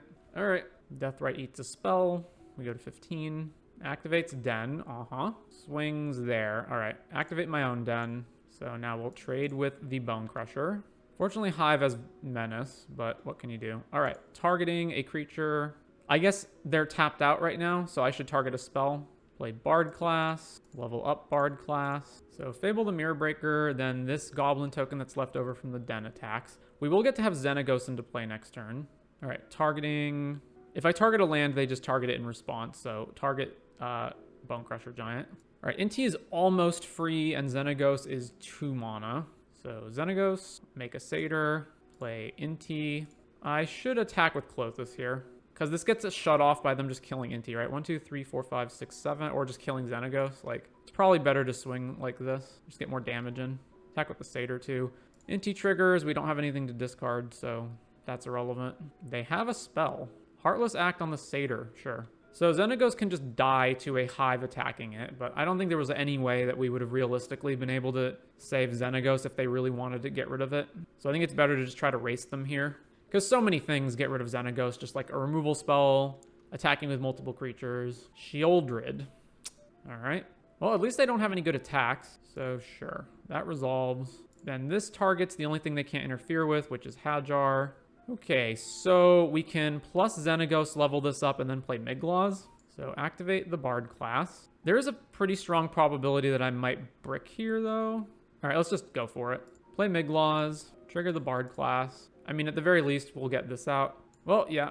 So Miglaws enters as a big creature. Then we can play this tapped. And we don't have any attacks, so we just pass back to them. Then Deathrite takes us to 10. Shieldred takes us to 8. But we have enough blocks that we can probably block a lot of this stuff. All right, they can also Deathrite one of the... Is it instants or sorceries only? Yeah. Plays their own Inti. Okay, so now we just have a staring contest. Drew Domri. Target Amber. Domri can fight the Shieldred. That's pretty good. All right, tap this. Play Domri. Trigger Bard class. Luca and Amber. So Domri resolves. And then... They don't have anything to do, right? Yeah. Cast Mox Amber. Trigger. May as well just get more information. Play Gallia. So Luca divides the damage, right? So we go Domri fights Klothys fights Shieldred. And then we play Luca. And we just pay all the mana. Trigger again. All right. Oath of Nissa. I haven't even activated Xenagos this turn, have I? Take Bergi. So then Luca can minus... It's divided any way you choose, right? X divided among any number of creatures. So we kill... Inti, Shaman token, Goblin token, and then they're just dead on the board, right? Yeah. Oh, this is greatest power. It's not loyalty. Oh, hang on then. Plus Xenagos. Ooh, play Bergi. Play Ruby for free. Trigger the Bergi. All right, there's Goro Goro for haste. All right, only 2 and 3 this time. So overall, I like the change from the last league, but there are certain things that I think I would change. So you do need like some amount of Oath of Nissas, because you need things that you can hit with Commune. You know, you have your lands, and then you've got the Bard classes, and these can't hit anything else. So probably like 1 more Oath would be useful. I think Ovia is probably just garbage. I really don't like Targnar. The rest of this stuff is fine. And the sideboard probably needs removal spells that can kill more things than just Rending Volley is stuck to. It maybe doesn't even need Tibalt, but I mean, this is like fine to beat Amalia, but... The Back to Natures are also a little bit awkward in that one play pattern you might want to do is if you've got a Bard class in play and then you try to level it up and your opponent responds by flashing in Leyline Binding, you want to kill the binding on the, with the trigger on the stack so that you don't lose the Bard class. So you probably, which if you cast Back to Nature, then it's also going to blow up the Bard class. So that is one situation where you don't want this. So this probably does just need to be targeted removal. So... I would say, let's see. So these are our options for blowing up enchantments at instant speed in Pioneer under red-green colors with 2 mana or less. I think, so there's a couple of options here. It can't be natural state because we want to be able to hit Leyline Binding. And Mystic Repeal only hits enchantments. We would prefer to also be able to hit artifacts. So that leaves Terra Sunder is relevant if the exile is relevant, or Unravel the Aether is basically exiling the card in the same way. Return to Nature also has the ability to snipe things out of the graveyard, but I think in general, any matchup that is graveyard dependent, you're probably not boarding this in against, except specifically Greasefang. But like, I wouldn't board this in against Phoenix, for example. So it's probably either going to be Return to Nature or Tear Asunder. It's just a shame that we don't actually have any black mana to kick this. Destruction effects are relevant for specifically Greasefang. Like if they return a vehicle, you do want to be able to just get rid of it without the Greasefang being able to constantly get it back. So it's probably one of these two cards. So probably Return to Nature is better in that slot. Toski proved to be just terrible. I also think that Thrun, while probably fine in the grindy matchups, you don't want to ever put yourself in a position where you don't have access to your companion anymore. So these two go. Luca didn't come up much. So the cards I think are the most tentative to leave here are Luca, Tybalt, and then probably want some more like generically good removal that I can play against aggro decks that aren't white or blue. So maybe like Torch the Tower or something here in the sideboard. The main, don't like Ovia, don't like Targnar. The rest of it's fine though. So probably cut Ovia and bring back in an Oath. Maybe just get rid of Targnar completely and just do something like this. So this main, so something more like this for the sideboard. Torch the Towers for just aggro matchups that aren't matchups where you can bring in Rending Volley. This also incidentally hits Quintorius, which this deck has a hard time beating. So probably something more like this. Back with the third League of Bard class, so we've changed the deck to this configuration. I'm fairly happy with this. The only cards that I'm kind of iffy about are basically these 5, but I think you need them to some extent, so I don't want to cut any one of them. All the rest of this is fairly straightforward. More removal in the sideboard so you can actually deal with aggro matchups. These so you can deal with Leyline Binding particularly, but some other stuff too. And yeah, let's do it. Third League of Bard class. All right, we're on the play. Reveal Giganta. 2 lands Bard class, we're good. Then the Bugbear, go. Botanical Sanctum is usually Lotus Field, but it could also mean various flavors of Rona deck or Merfolk. So Lair, play Bard class. Island. Sylvan Scrying, all right, it's Lotus Field. So we gotta race them. They found Thespian Stage. Okay, so I can level this up, but if I do... Oh, I can play Oath of Nissa for free. Okay, I was thinking, like, do I want to commune first? But no, I don't. All right, level this up. Hajar, Galia, Oath, trigger, reveal a land, play commune. There's another Oath. I don't want the fast land, so let's take Oath. Combat. Attack with Galia. The only thing I'm concerned is that I'm not going to be fast enough to actually kill them, because they can potentially win the game next turn. There's the Lotus Field. All right, this is free, so let's play this. Okay, a land. So Xenagos is 2 mana, so we're playing Xenagos. And Hazaret is 3 mana, so I need to plus Xenagos here. Play Hazaret. All right, go to combat, swing, trigger Galia, ditch the Xenagos. All right, I could play Ruby right now, but there's no point. Let's just wait. Okay, are we dead? We're not dead. All right, so Lotus Field, we want Alpine Moons, and that's it, right? Just Alpine Moons. And the worst cards against them are what? Miglaws? Actually, okay, fighting stuff is totally irrelevant. Although this does add mana and power to the board, so, like, it's not totally irrelevant. Klothys seems pretty bad. Let's get rid of that. It's definitely one of these two. I'm inclined to say it's Miglaws. All right, let's get rid of that. Okay, this hand is garbage, so we're going to ship this. Okay, Bard class, we're good. Keep, throw back one of the extra Hajars. Temple of Mystery. Don't they run Omniscience? The likelihood that you'll have instant speed enchantment removal at the turn that they get an Omniscience into play is so unlikely. All right, Stomping Ground tapped, back to them. We Thoughtseize bugged and drew the Hajar that we just threw back. Sylvan Scrying for the Lotus Field. Yeah. All right, well, Bard class. I'm pretty sure we're just too slow this game. Floating, plays Lotus Field. Discontinuity so that they don't sack anything. All right, activate the Bard class. Play Hajar. Play Galia. The Mox Amber doesn't actually matter right now. So, combat, attack with Galia. All right, I assume we're just massively dead here. Copies the Lotus Field, plays a Grazer, puts Temple of Mystery into play. I guess we're not dead yet. All right, land. I don't have the mana to level this up, right? I'm 1 short on the Amber, and then Xenagos is break even. That's a shame. I can filter a card with the Galia, but then I'm post-combat at that point. How have the games been going? They're mixed. It's Pioneer. Play this, play Xenagos, make a Satyr, combat, swing with everything, Galia triggers. Okay. They're at 11. The Burgi costs 2, so I could play it this turn, I guess. That seems correct to do. Play Burgi. All right, I can't not imagine that we don't just lose the game now. Our opponent has 2 Lotus Fields and 5 cards. Like, we're gonna lose. Hidden Strings, Just show me the ultimatum and I'll scoop. Oh, we're tapping out for Omniscience? Sure. No? Just Hidden Strings again? No, they didn't have it? All right, well, sometimes they just don't have it. So basically, my thoughts at the format at this point are that Pioneer is a format where you have to find your own fun.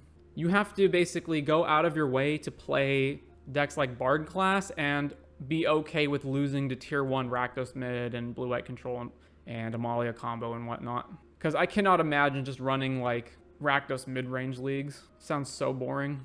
Round 2, we're on the draw. We've got only 1 land. This is not keepable. All right, this is more keepable. It's just not that good without Bard class. So let's keep it, and I'm going to say we're going to go for the aggro route this game. So what are we doing here? We're going turn 2 Gallia or Hajar, or Ruby even. Probably Ruby's the worst card in the hand on its own.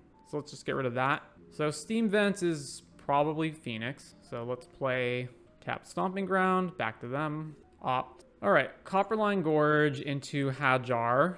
I should play Amber right now actually because I don't want to double spell on a turn when they have Ledger Shredder in play.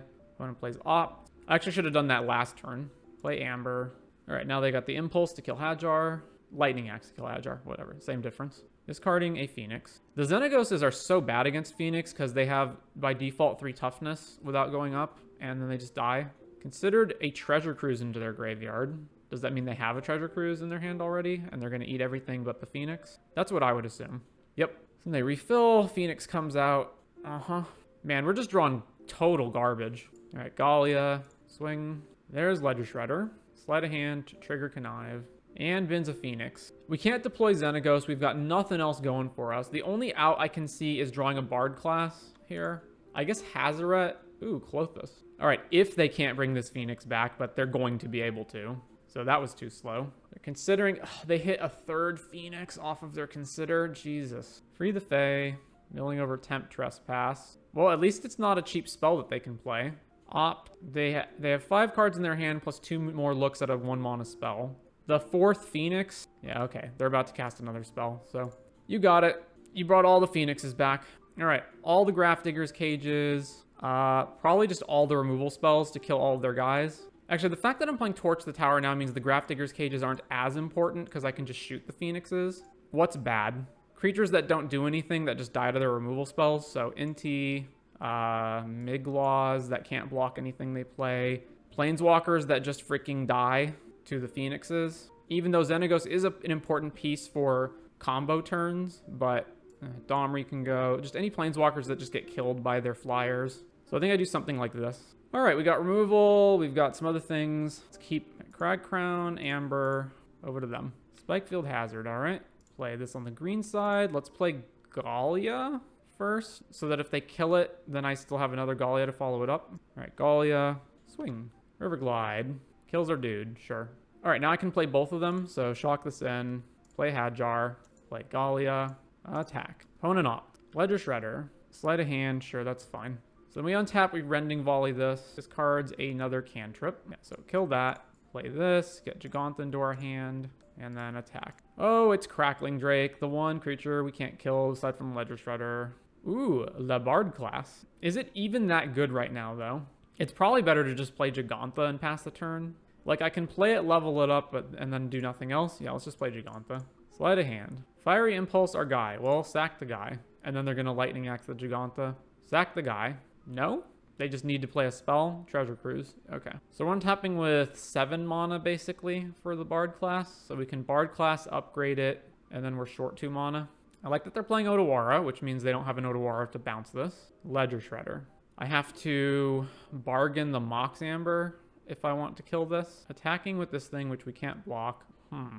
Or I can kill this thing and then they get to connive, but it's better that they can connive this than that they can keep this 7 power plus creature around. 4, 5, 6. We do have to tap Gigantha to do that, so we don't get to attack this turn. So what if I just don't play Bard class this turn? Or I do, but I don't level it up. All right, let's go to combat. Attack with both of these. All right, they are blocking. Oh, well, we got to spend our removal spells on this thing, unfortunately. But what can you do? So Torch the Tower, shoot this. Torch the Tower, shoot this. Discarded Brotherhood's End. All right, let's play Bard class. Back to them. A second Ledger Shredder. Opt. So now the Giganta can't even attack anymore. Discards the Crackling Drake. Really? Free the Fae, mills over Treasure Cruise. Yep, it's up Treasure Cruise. Do they have a Lightning Axe after all that? Yeah, Lightning Axe. At least they're not discarding a Phoenix. Should I have just leveled this up instead of attacking? I mean, that's nice, I guess, but we're still dead in the air in 2 turns to these things. So Cage, level up Bard class. So in order for us to win here, they have to not have any way of getting rid of Bard class, so like no Odawara, for example, and we have to draw into a legendary spell that we can cast and chain into this Bard class after we level it up. Also, they have to not have a removal spell for Gallia, because otherwise we don't have Mox Amber Mana anymore. Discards a third Ledger Shredder and Lightning Axe. Oh, they just have a Phoenix to kill us. All right, sure. Round 2, or round 3. Giganta. Okay, we've gotten... This is not good. So we go turn 1 Oath something, turn 2. Hopefully we find a creature, and then we play the creature, and then we play Klothys and then Hazoret. Like, that's not like that bad. Although we are on the draw. That also assumes we find the 2-drop. All right, whatever. I'll keep. Oh, it's blue-white control. Ugh. Also, we drew a land. All right, Oath of Nissa. Oh, there's Ruby. Over to them. All right, we drew another copper line. Play this. I don't see any reason to hold Boseiju open, so I'll just attack. Swing. Hallowed Moonlight just to draw a card, sure. I think it's a problem when Hallowed Moonlight is main deckable. That tells me that, like, the format has got to be screwed. It's a symptom of, like, if this is main deckable, that means just something is running rampantly bad with the format. All right, let's play Amber. Let's play Copperline. Let's play Klothys. And then have this mana open for Make Disappear. All right, well, attack with Ruby. Hallowed Fountain tapped. Okay, so back to our turn. Klothys triggers. We get rid of this. We drew Bard class, which is excellent. If I play Hazoret, I can't get enough things out of my hand, so let's just play Bard class. Bard class. Level up the Bard class. Try to go to combat. I've played a land, right? Yeah, okay. Go to combat. Get lost on Ruby in combat, and then that shuts Klothys off. Yeah, all right, sure. All right, back to them. Temp lockdown would be brutal here, right? I guess no, we would just Boseiju it, so it wouldn't be too bad. Klothys, get rid of Get Lost. Leveling this up now puts me in a position of getting blown out by Get Lost or Odawara. Just casting Hazoret, on the other hand, also leaves me in a position where this can just get countered, or I can attack and then they can Wandering Emperor and exile it. Like, so it's again, it's on. You can't play around anything. I guess Hazoret costs 3 mana right now, right? So play Crag Crown, and then I can pitch a card. All right, play Hazoret. Let's see what happens. Like, if they just have the Wandering Emperor, this is so bad. All right, activate this. Get rid of Crag Crown. Go to combat. I just have to play as though they don't have it. All right, they don't. End of turn, Vantress. They did 1 and 1. All right, so they had it on top. So then Hazoret dies, and they go up to 8. How much mana do I have? 1, 2, 3, 4, 5, 6, 7, 8, which is enough to level this and put Giganta in my hand, so I should exile the land. 1, 2, 3, 4, 5, 6, 7, 8. Yeah. All right, exile the land. Play this. Level this up. Oh, wait, no, I'm counting Amber, right? Amber doesn't tap for mana right now. So Giganta into my hand is this here, and then I can exactly play it with what I have left. All right, that's a better option then, I guess. Or is it? Play Giganta. Oh, they have a counter spell, so I would have been better off leveling up. But it's like, if they had just had Get Lost, then paying 5 mana to level this up would have been terrible. They're marching the Klothys. That's fine. Okay, well, now I don't have any options but leveling this up. So, level this up. Play a tap land. I guess I'll actually shock this in case I want to Boseiju like their Anchorage or something. I don't know. Or, they don't play Leyline Binding, right? I guess. I'll just hold Boseiju up. Why not? March on our Bard class. Well, now we lose. Oath of Nissa. All right. Play Oath of Nissa. It's a man land. Okay. So, Lair of the Hydra. Then we've got to Boseiju this. All right, we good there? So Boseiju the Field of Ruin. All right, let's try to change phases. I assume they'll just use that mana to activate Vantress. Yeah. They 1-1'd. Okay, so Lair comes in tapped. Then we activate it for 1. And then we can map it. So map. We drew a land. Map. Top card is what? Gallia. I don't want Gallia. Been that. Yeah, now Teferi. Sure. And now we lose. Because they have multiple blockers and potentially removal spells, and so we can't even Lair kill the Teferi.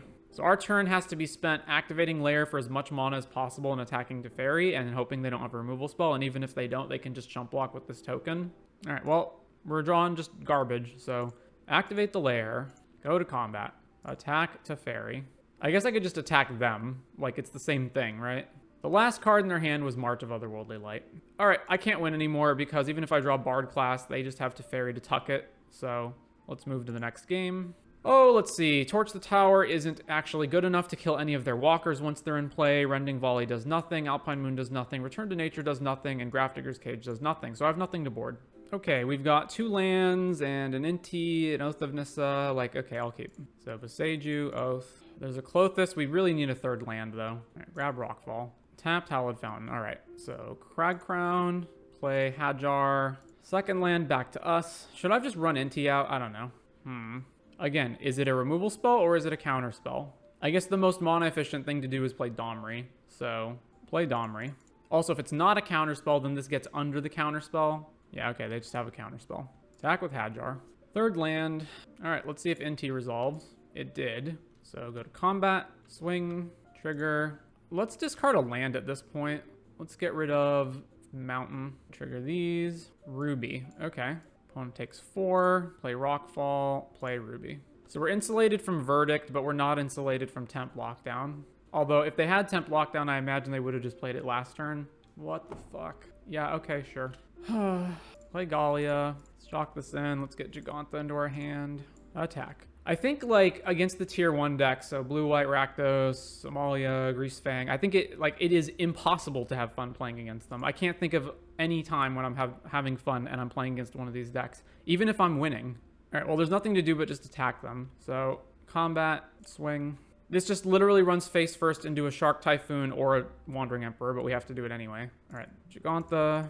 They do have Wandering Emperor. I'm not really sure why they didn't just kill it then. Plays Otawara as their land for the turn. Crackpot theory on how to fix MTG. Hostile takeover of the EDH Rules Committee. They're separate from WotC as such could just be manipulated financially. Buy them out, then ban every single EDH staple that has value like Mana Crypt and Smothering Tide, then watch WotC crumble. This is a... I mean, I like how your mind works, but this is not a good plan. All right, so we just can't win anymore. All right, play Gallia, and then I don't know. I guess I just don't play this land right now. I guess it's technically correct to attack with Giganta. Attack Elspeth, and with this one, I guess the technically correct move is to just attack Elspeth. Yeah, all right. So the reason to attack with Gallia here is because with the ability to just pump tokens out into play at no cost every turn, the Gallia is going to be useless anyway. So we may as well force them to either spend their turn ticking down to blow up Giganta or resetting, putting tokens into play. I mean, regardless, we're not winning this game. Like, it's impossible. So who cares? Are they just going to hardcast Shark Typhoon here? Yep. Yeah, okay, we lose. I was thinking maybe if we drew Boseiju, we could blow this up or something. But round number 4 on the draw. Well, we've got double Commune with Spirits to find the Bard class. What are we up against? Cavern, Naming, Human. Playing Experiment 1. All right. I guess they probably have Thalia in their deck, so it's better to run out everything as soon as possible. Commune. Did not find Bard class, unfortunately. Cast Mox Amber. Back to them. Cavern on Human. They're playing Black Mana. Kitesail Freebooter, which takes a non-creature, right? So they take Xenagos or Commune. We basically don't have removal spells in our deck. I mean, we sort of do, but not really. So this is gone forever, probably. All right, Xenagos is gone. We take 2 from this thing. I probably can't afford to just keep getting beaten every single turn. Oh, Hajar. All right, that's a good draw. So Hajar, then we can cast Commune. Still didn't find the Bard class. The 3rd Cavern of Souls on Human. All right, is it brutal time? Adeline, which grows the Experiment 1. I can't afford not to block this, like realistically. The Adeline alone is also incredibly lethal, right? All right, I guess I would just block the Human token because it's not getting any better next turn. Man, we're just drawing total crap. So I guess I play Burgi and then double block Adeline. So Burgi, Lair, go. Artisan is ironically my favorite MTG format. What is Artisan? Werewolf, Pack Leader. So if they just play 2 humans here, then it takes both of my guys blocking Adeline to kill Adeline, and then we just trade, and then we have nothing left on the board. Commons and uncommons only, so upgraded Pauper, basically. This is just freaking miserable. Like, we've just drawn absolute crap, right? We've drawn nothing but lands the whole game. How do I not lose this? Maintain Burgi's ability to pump mana into play, so just put Hajar here and Burgi here and take 7. Because I'm not ever getting rid of this stuff on their board. Oh my god. All right, well, the algorithm just hated us this game because we drawn nothing. So just all the removal spells, get rid of not Domri. Get rid of Clothis, because we're probably not going to have enough stuff on the board to actually make that. We're not the aggro deck, so Hazoret comes out. Actually, let me think. Because there's times when these are active and can block what they're doing. I guess Inti is probably not good here. Ruby stays, Hajar stays. Gallia is pretty bad. It just can't block or attack effectively into them. All right, let's leave, I guess, Clothis in. It's the cheapest card that's also, like, indestructible and can block stuff, sort of. Actually, Xenagos is worse than a lot of this other stuff. Let's, that. I'll leave Inti in, take another Xenagos out, I guess. Nah, no, let's leave 3 Xenagoses in. All right, let's do that. If I was a popular MTG YouTuber, I would be pushing the shit out of this format, that being Artisan. Are you trying to say something, Ocean Rain? Is there something you're trying to tell me? Just kidding. You said popular MTG YouTuber. All right, we're on the play for game 2. Man, we're 1 short. I guess, no, I can use Commune with Spirits. Oof. But this is Rockfall Vale of all the lands in our deck. I think it's still worth keeping. Let's keep this. We're a little bit slow with this hand, but otherwise, it has, like, everything we need to be good. Maybe this should just be just like Karplusan Forest and not the Rockfall Vale. So play this, play Amber, and over to them. Okay, we're more likely to hit with Commune because we dig 4 cards deep rather than just Oath. So Commune, Stomping Ground, play this, shock this in, play Oath of Nissa, trigger this, Seiju. All right, so next turn we can go Hajar Bard class or Domri Bard class. Thalia, well, never mind. Okay, land.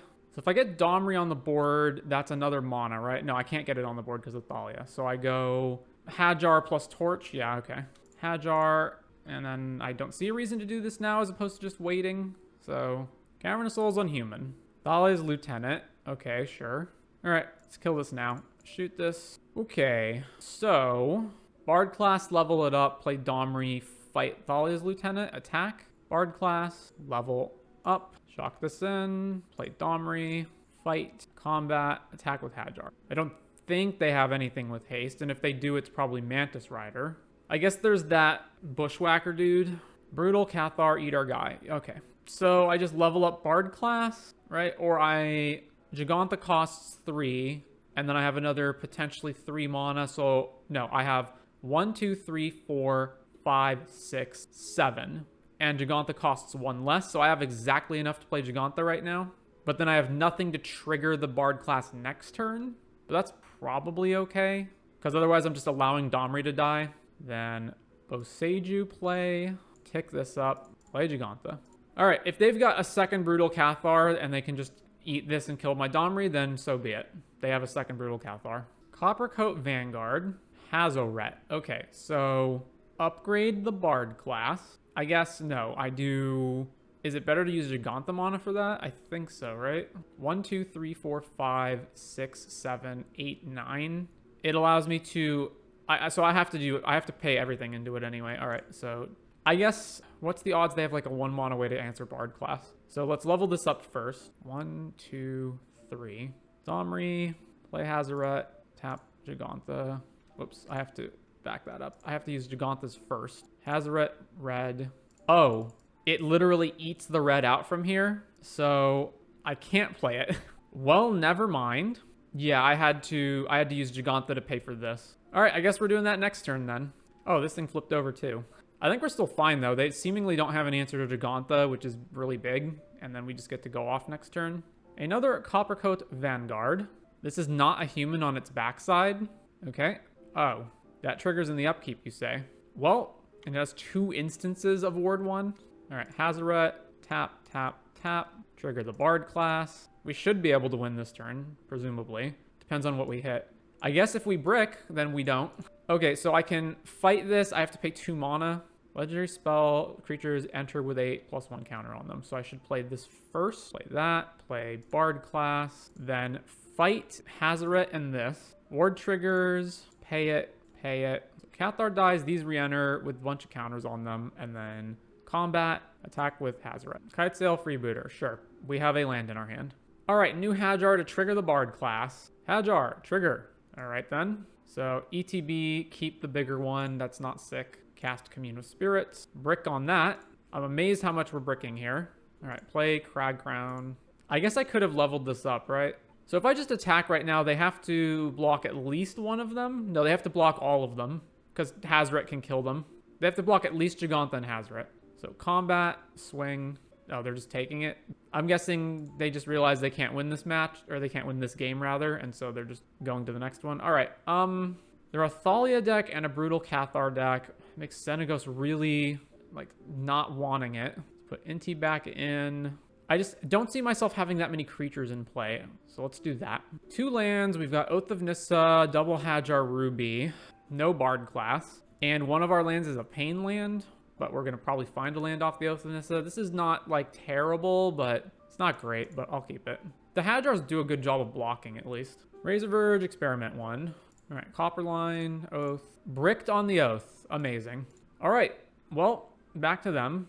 Man, I love paying mana for cards that don't do anything, don't you? Opponent plays Thalia. All right. Copperline, play Hajar. I do feel like cards like this, the whole look at or reveal the top X cards of library, then choose some specific restricted card, are bad designs because they do, or, you know, Coco, etc., because they do just have straight up fail cases. I feel like you should never be in a position where you cast a spell and then it literally doesn't do anything. All right, block, Experiment 1.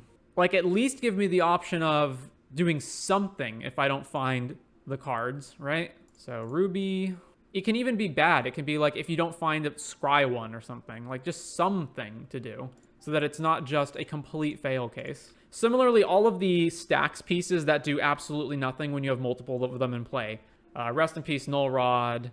Like any stacks piece that isn't a creature where if you have a second one in play, who cares? It's not doing anything. I feel like those are also just fail cases. And I'm not saying, so fail cases can be good in the sense of you have, like, sometimes your card isn't that good, but I don't think it should ever be a case of your card literally doesn't do anything, except for you have removal spells and no target for them, right? But not like, here's a spell that you can cast, and then it literally just doesn't actually do anything because of random chance. I think I'm probably going to have to set up a situation here where I was thinking, like, do I have to keep Hajar around? Oh. Lavinia to bust Bard class. I probably just have to trade with the Slalia's Lieutenant. I don't have time to waste. Yeah, all right. Block here. Man, our hand... What is going on here? We're just drawing nothing. All right. 2 mana for an Oath of Nissa. Miglaws and Hajar. I can't play Miglaws right now. Even if I could, I can't use it to block Thalia. I have to be able to block this turn, right? I can't just not be able to do anything. The Ruby... Oh, no, actually, I can use the Ruby to pay for it, right? All right, so take Miglaws. Land, Miglaws. All right, this can block everything but Thalia. And then on future turns, I can pump it to block Thalia. Another Copper Coat. So now the Lavinia can actually attack me as well. I just can't afford to block here, right? Like there's just... I go to 2 and then every creature on their board is lethal. And I just have all these rubies that I can't even play. But if I don't block, then every creature is lethal and I only have 2 blockers. So I guess I have to block. All right, block Lavinia. Yeah, this deck hates us. It just doesn't... Magic just doesn't want us to win the game today. So let's recap. We bricked with an Oath of Nissa, and then we've drawn 2 extra copies of a legendary creature that we already have and a land. Round 5. Oh, 1 land. We have to mull. We're playing against a Giganta deck. All right, Bard class in hand. Put back Soken's on? Yeah, Soken's on. Wait, Steam Vents with Giganta. So is it Prowess? All right, Timber Crown, Oath, Trigger, Reveal, Galia? Yeah, Galia, play Amber, pass. Plays another Epicure. Spyglass Siren. So is this like, is it Convoke? All right, Den. I mean, Galia can technically block these 2. I guess I could also go Galia, Amber, Bard class to just have some blockers. Although I do like the idea of this being a 3/3, but because that doesn't matter too much. Now, I don't like that being the plan because that leaves me in a position where I don't have a good follow-up. I want this Amber in my hand so I can level this up next turn, right? All right, play Bard class. Back to them. Fable of the Mirror Breaker. And then we take 3. Copperline. Level up Bard class. Then play Galia. Then we can play Burgi for 2 mana. And we have some decent blockers now. So back to them. Discards a Spire Bluff and a Voldaren Epicure. Inti. Okay, I don't really know what they're doing. Why the Spyglass Siren of all things? Torch the Tower on Galia, bargaining... What did they bargain? They bargained a Blood Token, I think. They revealed Ensoul Artifact off the map. All right, block the Shaman. Drew our own Inti. Okay, so... Let's see. This is basically mono neutral because it costs 1 and generates 1 with the Burgi. The Gigantha is more mana than I have available, right? I've got 1, 2, 3. Well, this Amber makes 2 mana, right? So it's 2, 3, 4, 5, 6, 7. 3, put Gigantha in my hand, and then I have exactly enough to play Gigantha, but then... So it's probably better to just level this up and try to win right now. So tap for this, play Inti. Oh, wait, no, we don't play Inti. We level up Bard class. Yeah, level up Bard class. All right, Mox Amber, trigger. So always yield to Bergie's trigger, always yield to the Bard class trigger. Then the Amber enters the battlefield. Oh, do we not have green mana, though? That's rough. Oh, wait, no, it doesn't matter because Xenagos is cost reduced. So then Amber, then we play Xenagos. Then it triggers again. All right, we got Miglaws, trigger again. This enters. Then we go up on mana with Hajar. There's another Hajar. So let's play Inti first. Trigger, play Ruby, trigger, another Hajar. Okay, we can't actually cast Commune. So sack the Hajar that we have in play, then play this new Hajar. We are exiling a lot of lands. All right, sack the Hajar, play the new Hajar. All right, there's Goro Goro. So cast Goro Goro. We don't have a Gallia in play, right? Cast Gallia. Yeah, okay. So is it in Soul with just like a bunch of creatures? So we play Torch the Towers. The Ensoul artifact doesn't change the color of the card, right? No, it doesn't. Okay, so Rending Volley is not useful. Return to Nature is useful, though. And what are we cutting? Hazaret, Klothys, some amount of the Xenagos, Inti, Xenagos. I guess if we're cutting all of these, then I have to cut some amount of Oaths, right? Because we're going to brick on it. Yeah, how many Oath hits does that leave in the deck? So none of this are Oath hits. So the Oath hits is 21 lands plus -7 here. I mean, that's still a fair amount, right? Let's do that. Okay, we got 1 blocker, removal spell, no Bard class, but, you know, this is acceptable at least. Plays Epicure. All right, Copperline, pass. Gleeful Demolition. All right, let's torch this guy. Play Copperline, play Hajar. Did they kept 1 land, Epicure, Gleeful? All right, another Epicure. Yeah, they kept a 1-lander with that. All right, well, we can't do anything. Just put Gigantha in our hand. Found their second mana source. Blue, now they can ensoul onto the blood token. No, Copter. They're going to attack anyway. All right, block this guy. Well, the fact that we can't stop the Copter is somewhat concerning. So the only thing we can do here is play Xenagos. And if I just 0, then they just animate the Copter. Well, the Xenagos is going to die regardless, right? So I may as well, I guess, try to race them. So I'm just going to consider the Xenagos to be a 4 mana 2/2 with haste that absorbs 3 damage. And Soul on the Copter. Okay. And so they do 8. Ugh. So Xenagos dies. We take 5, go to 10. This has flying, right? Yeah. So there ain't no block in this. They looted away Ferocidon and then shocked in a Steam Vent. All right, cast Mox Amber. I don't see the value in playing another Xenagos, so let's just play Gigantha.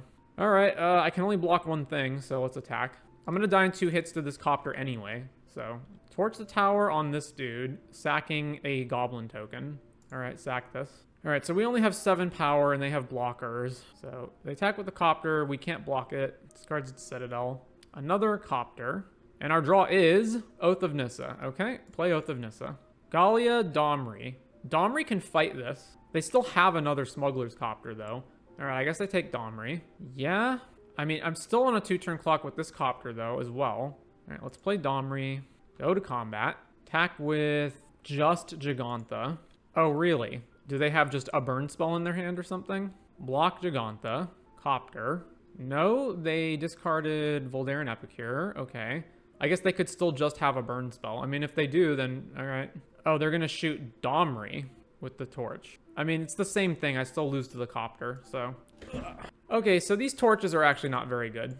I thought maybe their deck would have more, because I saw Inti and Fable in the first game, but I guess they're more just like go wide. So those are not useful, so let's bring back Klothys, Inti, and the Xenagoses are just really bad, aren't they? All right, let's bring back Hazaret and Oath of Nissa. We only have 1 land and a commune to find another one, and then even if we do, our hand is full of duplicate cards that are all bad, so mulligan. A 1-land hand with Oath, and the 1 land is our mountain. Mult. All right, keep this. Get rid of Amber and Gallia. Timber Crown. Play commune. Grab a mountain. Shivan Reef. If the first land they're playing is Shivan Reef, that tells me they don't have any other lands, and they kept another 1-lander. All right, let's play Ruby and attack them. Plays Inti. I can play Bergie or Inti, but not both. Den of the Bugbear. All right, so, I mean, Bergie's at least a blocker for Inti. They do have Torch the Towers in their deck. Alternatively, I just wait until later to get the Horn, because my hand's really bad. Yeah, let's just play Inti, and then go to combat, swing here, trigger the Inti. Let's discard Rockfall Veil, and then yield to this. All right, we hit a land. Excellent. We're going to have double red, so let's play double green. So attack here. They can pump the Inti itself, so I can't block it. Discarding Voldaren Epicure. Exiling what? Gleeful Demolition. All right, no blocks. Does the Gleeful have to actually blow the thing up? No, you can target your own Darksteel Citadel and not even lose anything. Uh-huh. Maps here, draws a mountain. Voldaren Epicure. Oh man, our hand is so bad. Even if, so I can't play Bergie I can't play the Horn this turn. And if I wait, I'm just going to be so far behind. And nothing that I have can block this Inti because it just keeps growing. I can like potentially double block, but then they have a bunch of removal spells. I guess I attack first, discard, see what I hit. I really don't want to just play a tap land. And then Ruby can stay back to block or add mana. All right, combat, attack with Inti, trigger, let's get rid of Den. We exiled Soken's-On, all right. So play Soken's-On. If I tap out for the Horn, then I'm taking 1, 4, 5, 6, 7, 8, 9, which means if they just draw and soul, we just die on the spot. How do I win this? I have to find Bard class, right? So the best shot at finding it is the Horn. All right, let's just play the Horn. Back to them. Cure, we go to 13. If I were them, I would have just done the math and blood tokened and tried to find and soul. Unless I guess they could have Shrapnel Blast too, just to kill us. That's another way we could just die, right? Yeah, so if they have Shrapnel Blast or if they draw and soul, but at this point, if they have Shrapnel Blast, we're dead. Revealed Steam Vents off Inti. All right, we're at 4. Yep, there's Shrapnel Blast. All right, well, that was awful. Got fucked super hard by variants. We literally died to variants in 3 out of 5 matches in combinations of terrible hands, mulligans, bricking on oath triggers, failing to hit mana that we needed. So, you know, Magic, modern day Magic. All right, that's 3 leagues of Bard class. I think it's pretty much, that's the deck. Like, there's not much more we can change here. The only thing that's actually going to change the deck is additional Gruul legends getting printed that have relevance to the deck. So maybe it'll slightly improve based on that. But other than that, the deck is pretty much this deck. And with that, I think we can say goodbye to Bard class forever. Delete.